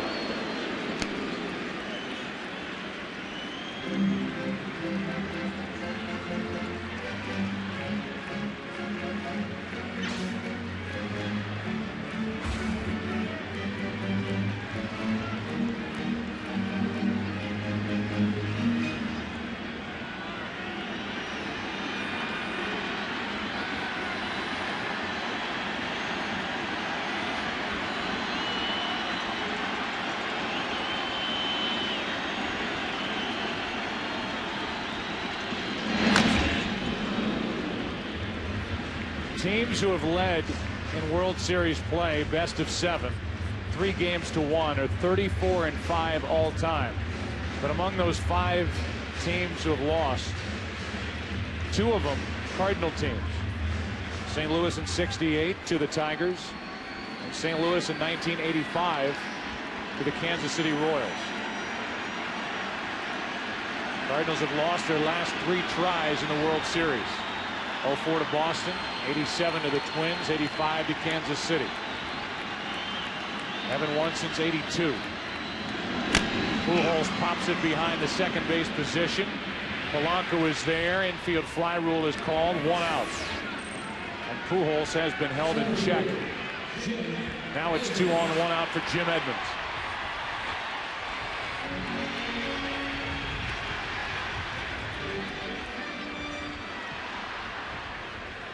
Edmonds 0 for 3 tonight. Walker is ready in the bullpen. But no sign of Jim Leyland coming out to make a change. Yeah, well, that's the thing about Rodney. Perhaps more than any other American League pitcher, he can neutralize. We saw Lloyd McClendon telling the left-hander Jamie Walker to sit down. That's because Rodney can neutralize left-handed batters as well or better than any other reliever in the American League. That's because of that changeup. Deadly combination, fastball change.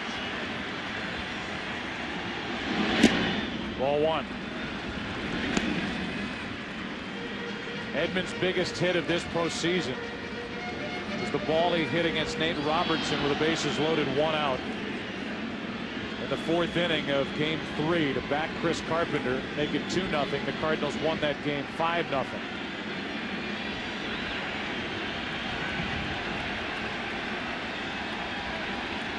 Rodney trying to tighten up and keep it a 1-run game. 2-0 with Rolen on deck.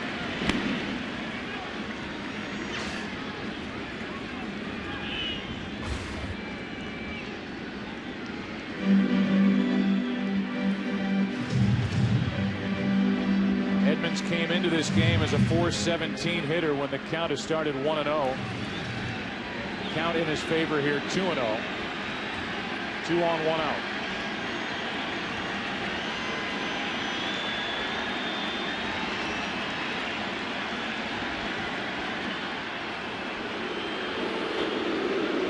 Rodriguez and Guillen have worn paths to that pitcher's mound tonight. By the way, the numbers on Verlander: 6 innings, 3 runs, only 1 earned.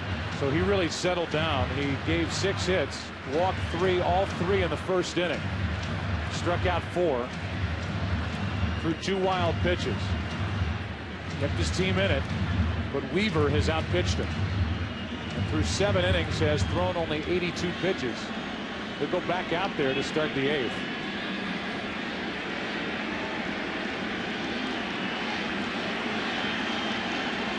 Edmonds can sit on a pitch with a count 2-0.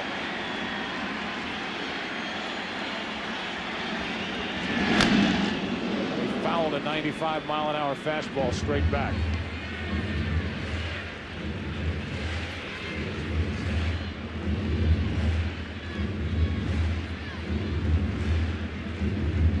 Prior to the Game 2 start that Weaver made in Detroit, a lot was made. The closer for the Tigers, Todd Jones, saying there's no love lost, that Weaver is no longer here. The team that selected him 14th overall back in 1998. Groomed him, got him to the big leagues, and then shipped him off in a 3-way deal to New York. Now it's come full circle, and Weaver will head back out the top of the 8th inning with a lead of at least 1 run, trying to nail down a World Series against Detroit. 2-1. 2-2. When Jim Edmonds guessed right, fouled it back. He has had several pitches to hit tonight, but he's fouled them straight back. Looking for a fastball, he got it and miffed because he missed it. As we look at our United States Postal Service Fox tracks, Likes it up, but that had some jump.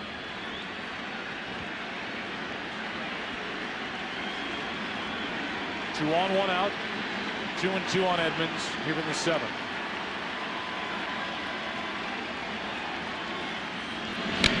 Reaching for it on a changeup. Another good pitch from Rodney. Shallow right for Ordonez. 2 out. The batter will be rolling.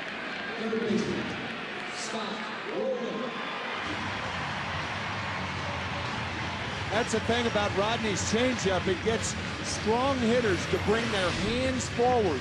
And once their hands come forward, you got them. Tell you, Fernando Rodney could provide his team with a lift here in the 7th inning by first getting into trouble and now trying to get out of it by getting Pujols, Edmonds, and Rolen. Trying to keep it 3-2 St. Louis with the top of the lineup coming up for Detroit in the 8th.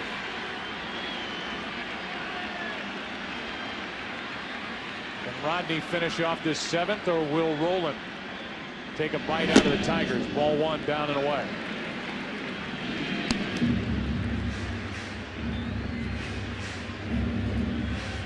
Cardinals have struggled all series long with runners in scoring position. They're 1 for 11 with runners in scoring position tonight, but leading at 3-2.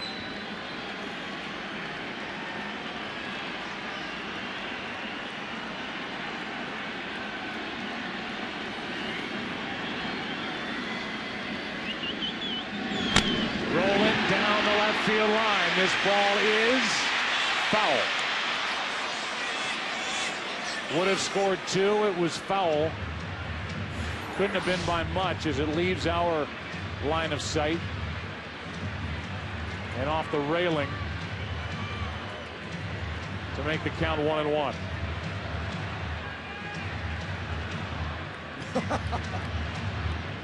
Help it, Fernando. A hit and a walk in the inning.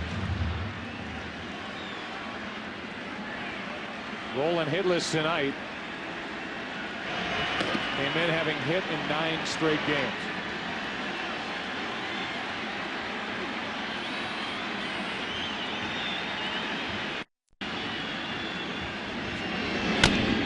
Into right field, Ordonez will play it on a bounce.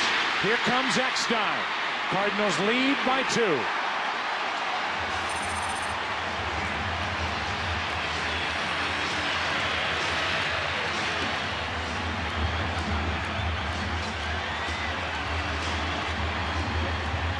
A huge 2-out hit by Scott Rolen. Fought off, inside-out swing. Ordonez in right field has to play Rolen deeply, respecting his power. Ordonez throw home is late. What a time for Rolen to pick for his first hit in 12 at-bats with runners in scoring position this postseason. And now a 10-game hitting streak for the Cardinal third baseman.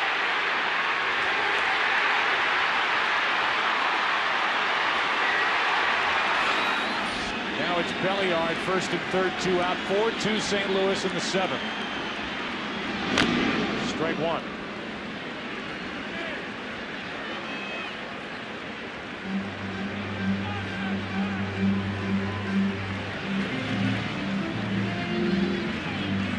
Eckstein yet again in the middle of all the action for St. Louis. A 2-out RBI hit in the 2nd for David Eckstein. An RBI ground out in the 4th for Eckstein, and scores the 4th run of the night here in the 7th on the Rolen. Strike 2 on Belliard.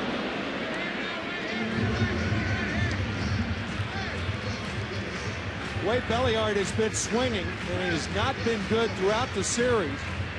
La Russa may think about a double steal right here, try to steal a run. If Rolen does run, you wonder if Rodriguez would throw through. On top of that, why not put more pressure on this Tiger defense, which has melted in the postseason? That's right. With a 2-run lead, you take more chances. Runners stay put. Belliard is jammed. Rodriguez to make the play, and the inning is over. Top of the order coming up for the Tigers. A look at our Travelers in sync box score, and that's what the Tigers have done for this World Series as they face elimination. Granderson will dig his way in, just 2 for 20 with 7 strikeouts. It doesn't get much better as you go down the list. A breaking ball for a strike to start the 8th. The top 3 hitters in the Detroit lineup in this World Series hitting a combined 109, which is the second lowest in the history of World Series play to the 66 Dodgers, who hit 091. Losing 4 in a row to the Baltimore Orioles. That's why when Jim Leyland says you can talk all you want about the mistakes we've made defensively, and there have been big ones, and another one by Verlander tonight, another error by a Detroit pitcher, but they have not hit to overcome anything. Right.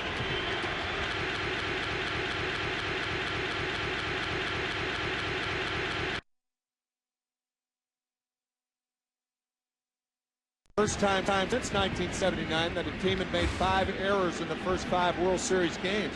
The Pirates could make up for it. The Lumber Company of 1979, they won that World Series against Baltimore. 2-2. Find it surprising that leading 4-2 with a chance to win the World Series, Weaver on the mound. Nobody is getting loose for the Cardinals in their bullpen. I agree. Granderson pops it out behind second. Edmonds is there, 1 out. 7 1/3 from Jeff Weaver. The last time during the season that he pitched into the 8th inning, August 17th against Cincinnati. His last complete game was last year, and he had 3 for Los Angeles. Now Randy Flores loose with Monroe at the plate.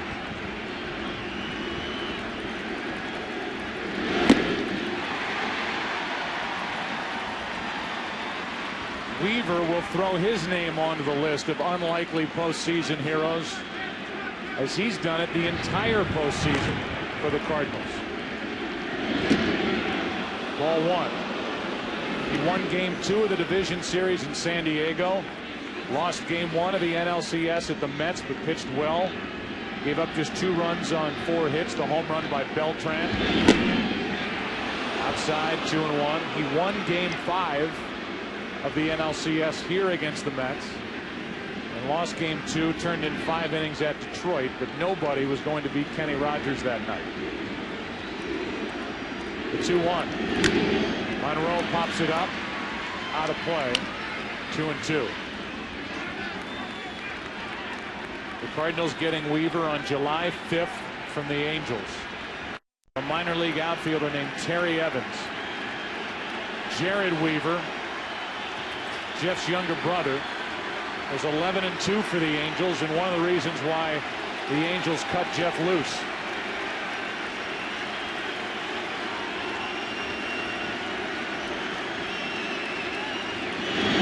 Two out.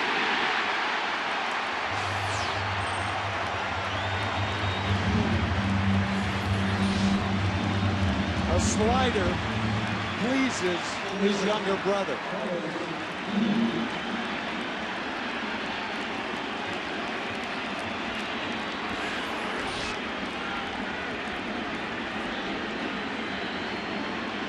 Now Guillen. Detroit needs a base runner here in the 8th inning to bring up Ordonez. They trail by 2.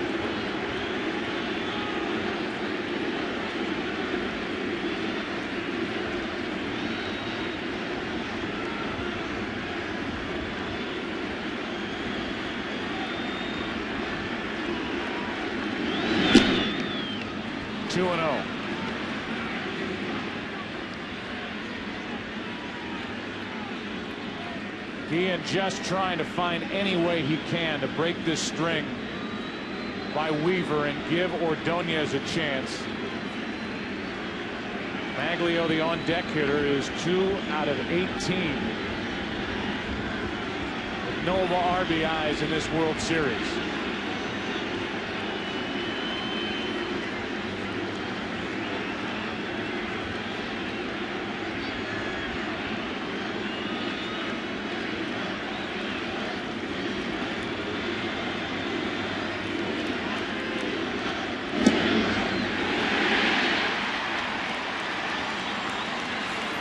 I like that from Guillen. He was taking a strike. Taking all the way.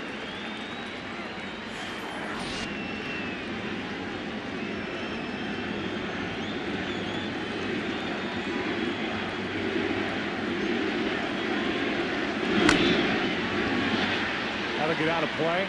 2-2.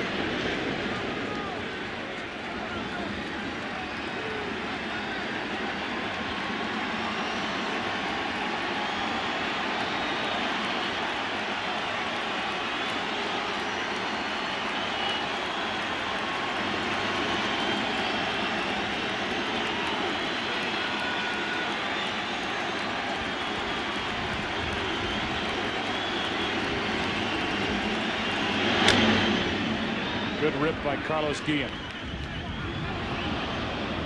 Came into tonight's game with a career .368 average during postseason play. He's 0 for 3 against Weaver.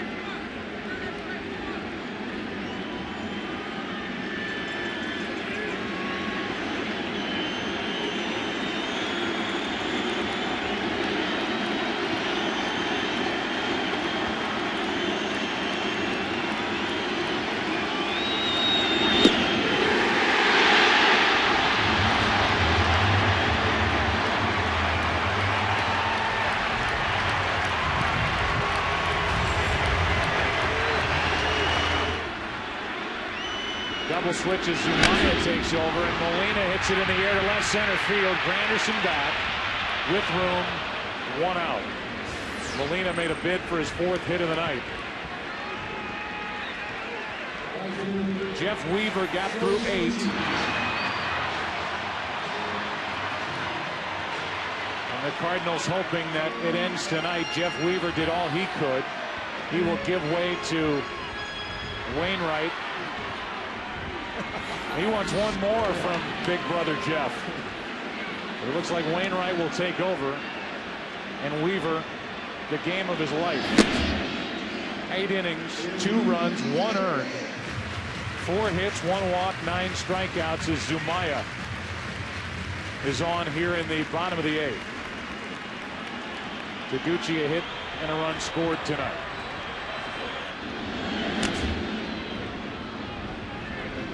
One ball, 1 strike. Scott Spezio has come into the on-deck circle. He'll bat for Weaver.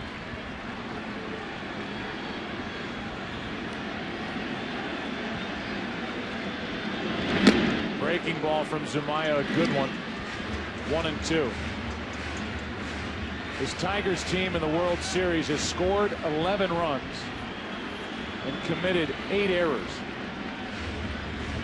That combination won't beat anybody. 1 out, nobody on, 1 ball, 2 strikes on Taguchi. 2 out. Seemed like every error was damaging to the Tigers' cause. None were erased by good defensive play. And that hand given for Jeff Weaver and the job he has done tonight. And for the heroics during the LCS by Spezio. Yeah. We've had the big hit in game 2 to help the Cardinals get out of Shea Stadium with a split. Before coming here, winning 2 out of 3, and then winning in game 7 over the Mets. Spezio goes after the first pitch, pops it up. Casey is there, now drifting, and he makes the play to end the 8th. Adam Wainwright, the 25-year-old rookie closer. in to try and end the World Series. Skips the first one in there to Maglio Ordonez. All Detroit needs is a base runner to have a chance. 4-2 Cardinals, top of the 9th inning. Ordonez, Casey, and Rodriguez, the middle three for the Tigers. 2-0. Detroit has 3 outs for 2 runs.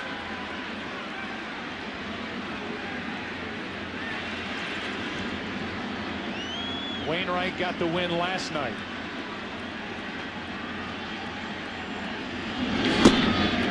Two and one. Once again, Detroit has only scored 2 runs in an inning 3 times in this World Series.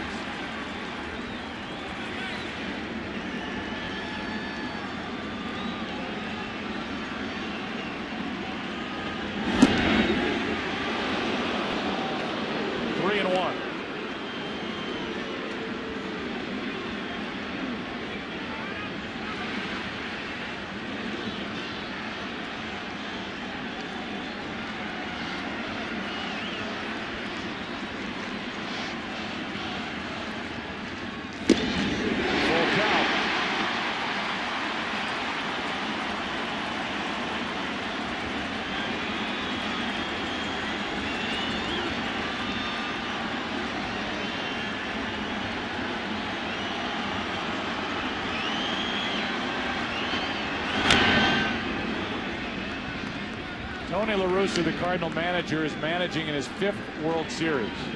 He has won it once back in 1989 with Oakland. He has never had more to do within a season down the stretch, and he has never done a better job of managing a team. I couldn't agree with that more.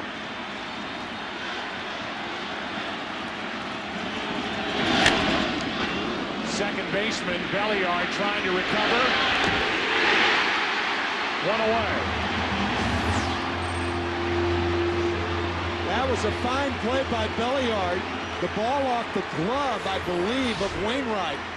Slowed it. Belliard charging to get Ordonez.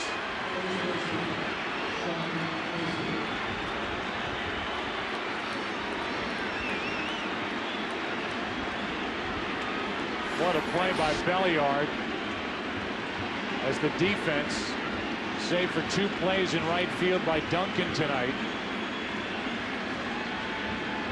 has shined for the Cardinals. You think of the catch by Weaver, you think of that play by Pujols and Weaver to start the 7th inning.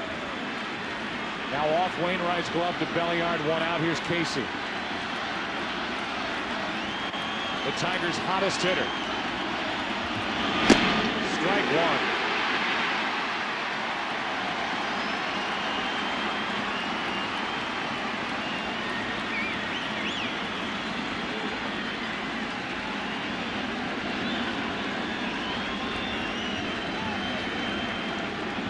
The kid who took over as the closer for Jason Isringhausen in September as La Russa remade the bullpen. 0-2.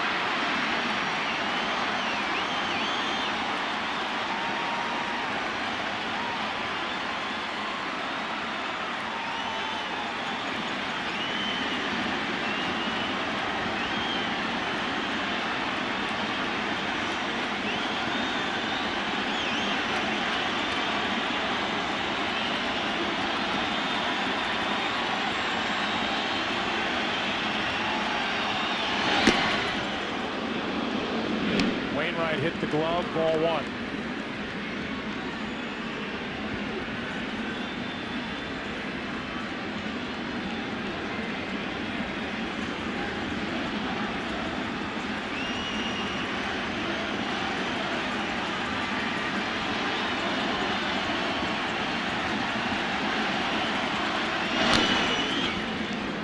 Wainwright would go through stretches in the minor leagues after the Cardinals picked him up following the 2003 season where he would be unhittable and then really struggle. He was quoted as saying in the minor leagues he had to work on his mental strength to stay sharp every time out.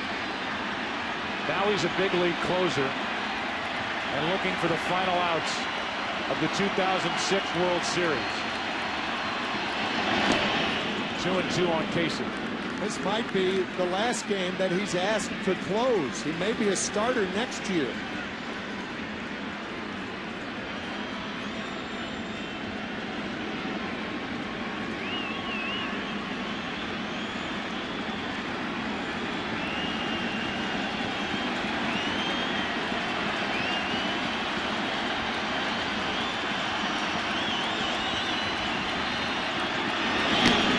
Full count.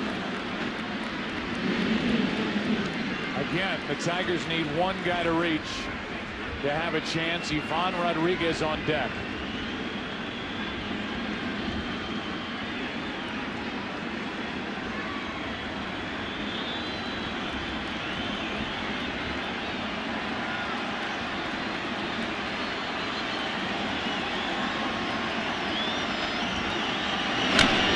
Into right field, well hit. Taguchi on the run, will not get there. It's off the wall.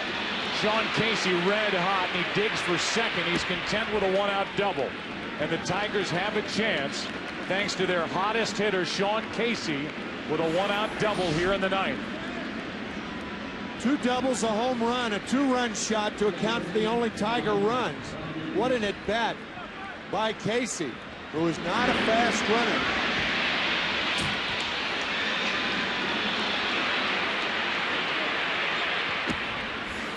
Casey will be lifted for a pinch runner. Greeted in the dugout after back-to-back sensational nights swinging the bat. 3 hits last night, 3 hits tonight. And Ramon Santiago takes over as the runner out at second base. If Santiago represented the tying run, I could understand that move. But if the Tigers tie this game and Casey's spot comes up again, Jim Leland may be sorry he pinch ran for him here. This run's the 3rd run, not the 4th. Rodriguez 0 for 3 tonight, 3 out of 18 in this World Series.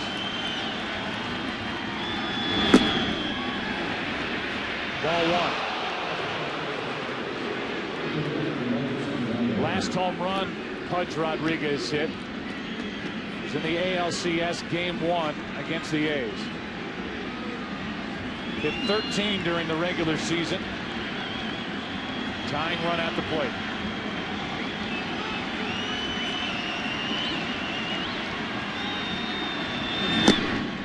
Two 2-0 from Adam Wainwright.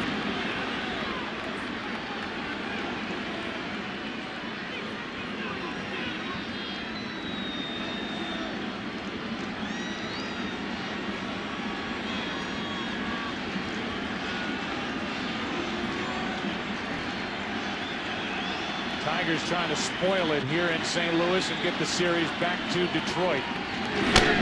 Check swing. Wainwright knocks it down. Makes the play at first. 2 out.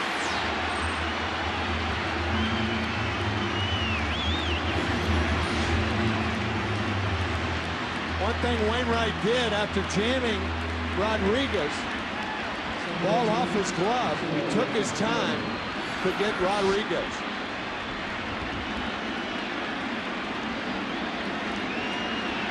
Now Polanco, who is 0 for 17. The MVP of the American League Championship Series. Trying to get his first hit. Hit 4 home runs during the regular season. Has not gone deep in the postseason. He will take anything. A bleeder, a flare. Wainwright trying to end the World Series right now.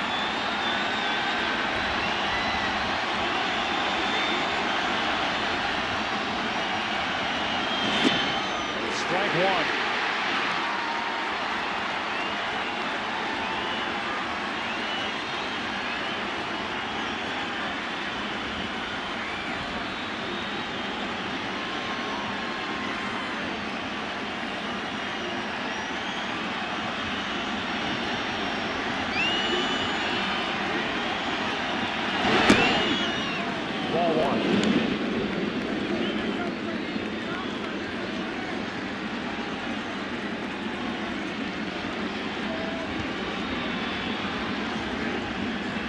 deck is Inge, who hit 27 home runs during the regular season. Awfully big hole between Pujols and the line for a guy who hits the ball to right field a lot.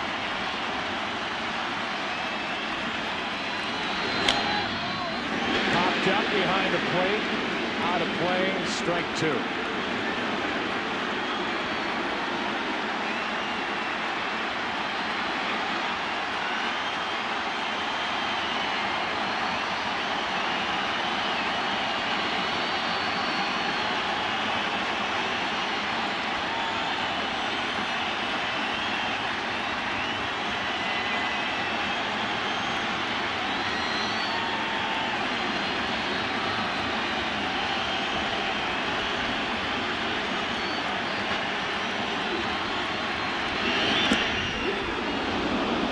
Just low, 2-2, and Polanco and the Tigers were at the mercy of the home plate umpire, John Hirschbeck. It was low, and Polanco was frozen at the plate. 2 balls, 2 strikes.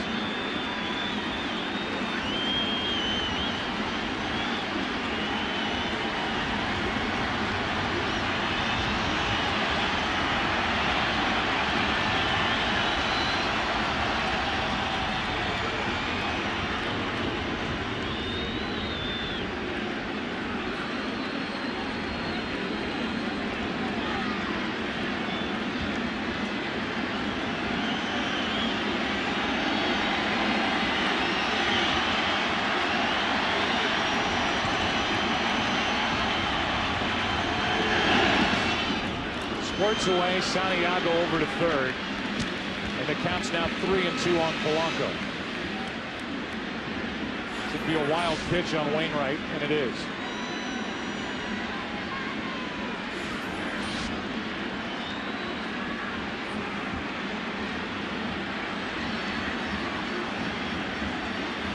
A hot hitter and Brandon Inge on deck.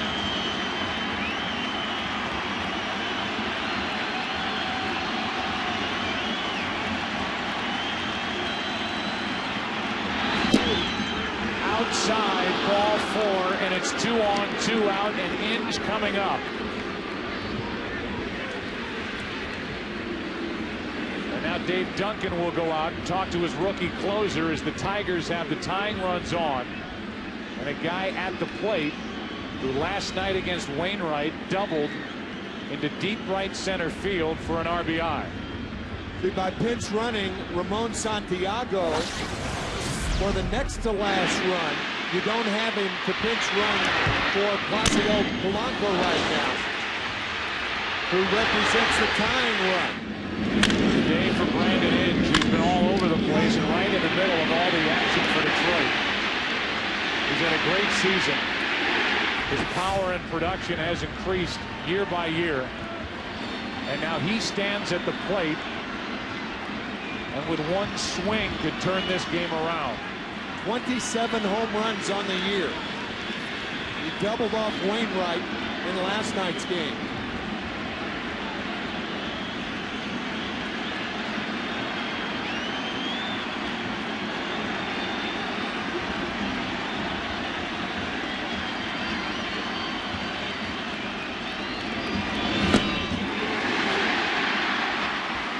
Strike 1.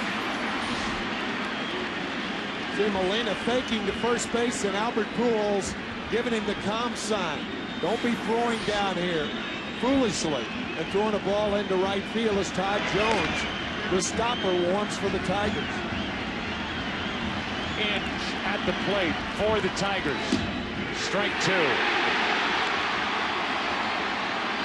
Last night Inge hit a fastball. He hasn't seen one in this at bat yet.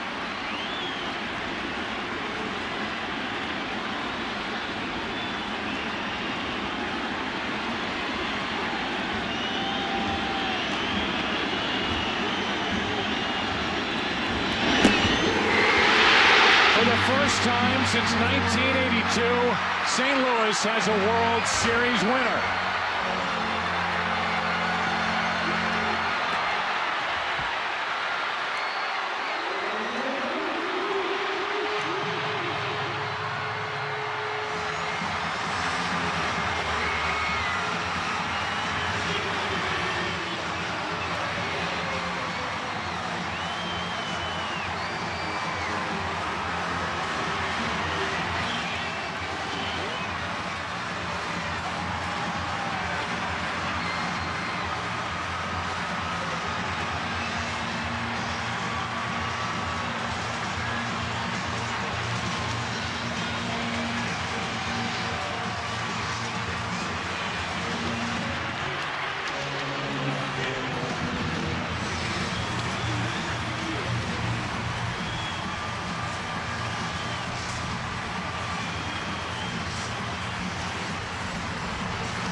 In the middle of the celebration, let's go down to Chris Myers with Jim Edmonds.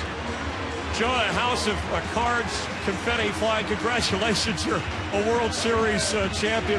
Thank you. The way the season ended, could you believe that you'd be standing here celebrating? No, I don't think anybody did either. I think we shocked the world. I think this is an unbelievable experience. How did you shock the world? We just played together as a team. We had a bunch of guys, young guys from the minor leagues, a couple guys from other organizations, a couple core guys, and everybody just played together at the right time. Tony La Russa, probably his most challenging job with Most this. challenging by far. With these idiots we got, I won't use that term because Boston used that term, but we got a bunch of wild men on our team. Now, you started this game ball tradition in the first round of the playoffs where you guys would run in after a game and huddle and give a ball to I just figured someone needed to step up and kind of bring the team together. I was just trying to rally everybody together and do something new. I mean, and we took it from football. It's nothing new, but we just tried it in our clubhouse, and it worked, and it kept everybody going. It worked. All right, enjoy, all right? Thanks. Jimmy Edmonds. Joe? Here's the final out. And it's Wainwright who gets mobbed in the middle of the diamond. Jason Isringhausen, the closer for the first 4 months of the season, asked Adam Wainwright, have you ever been swarmed? Well, he swarmed tonight in a big, big way.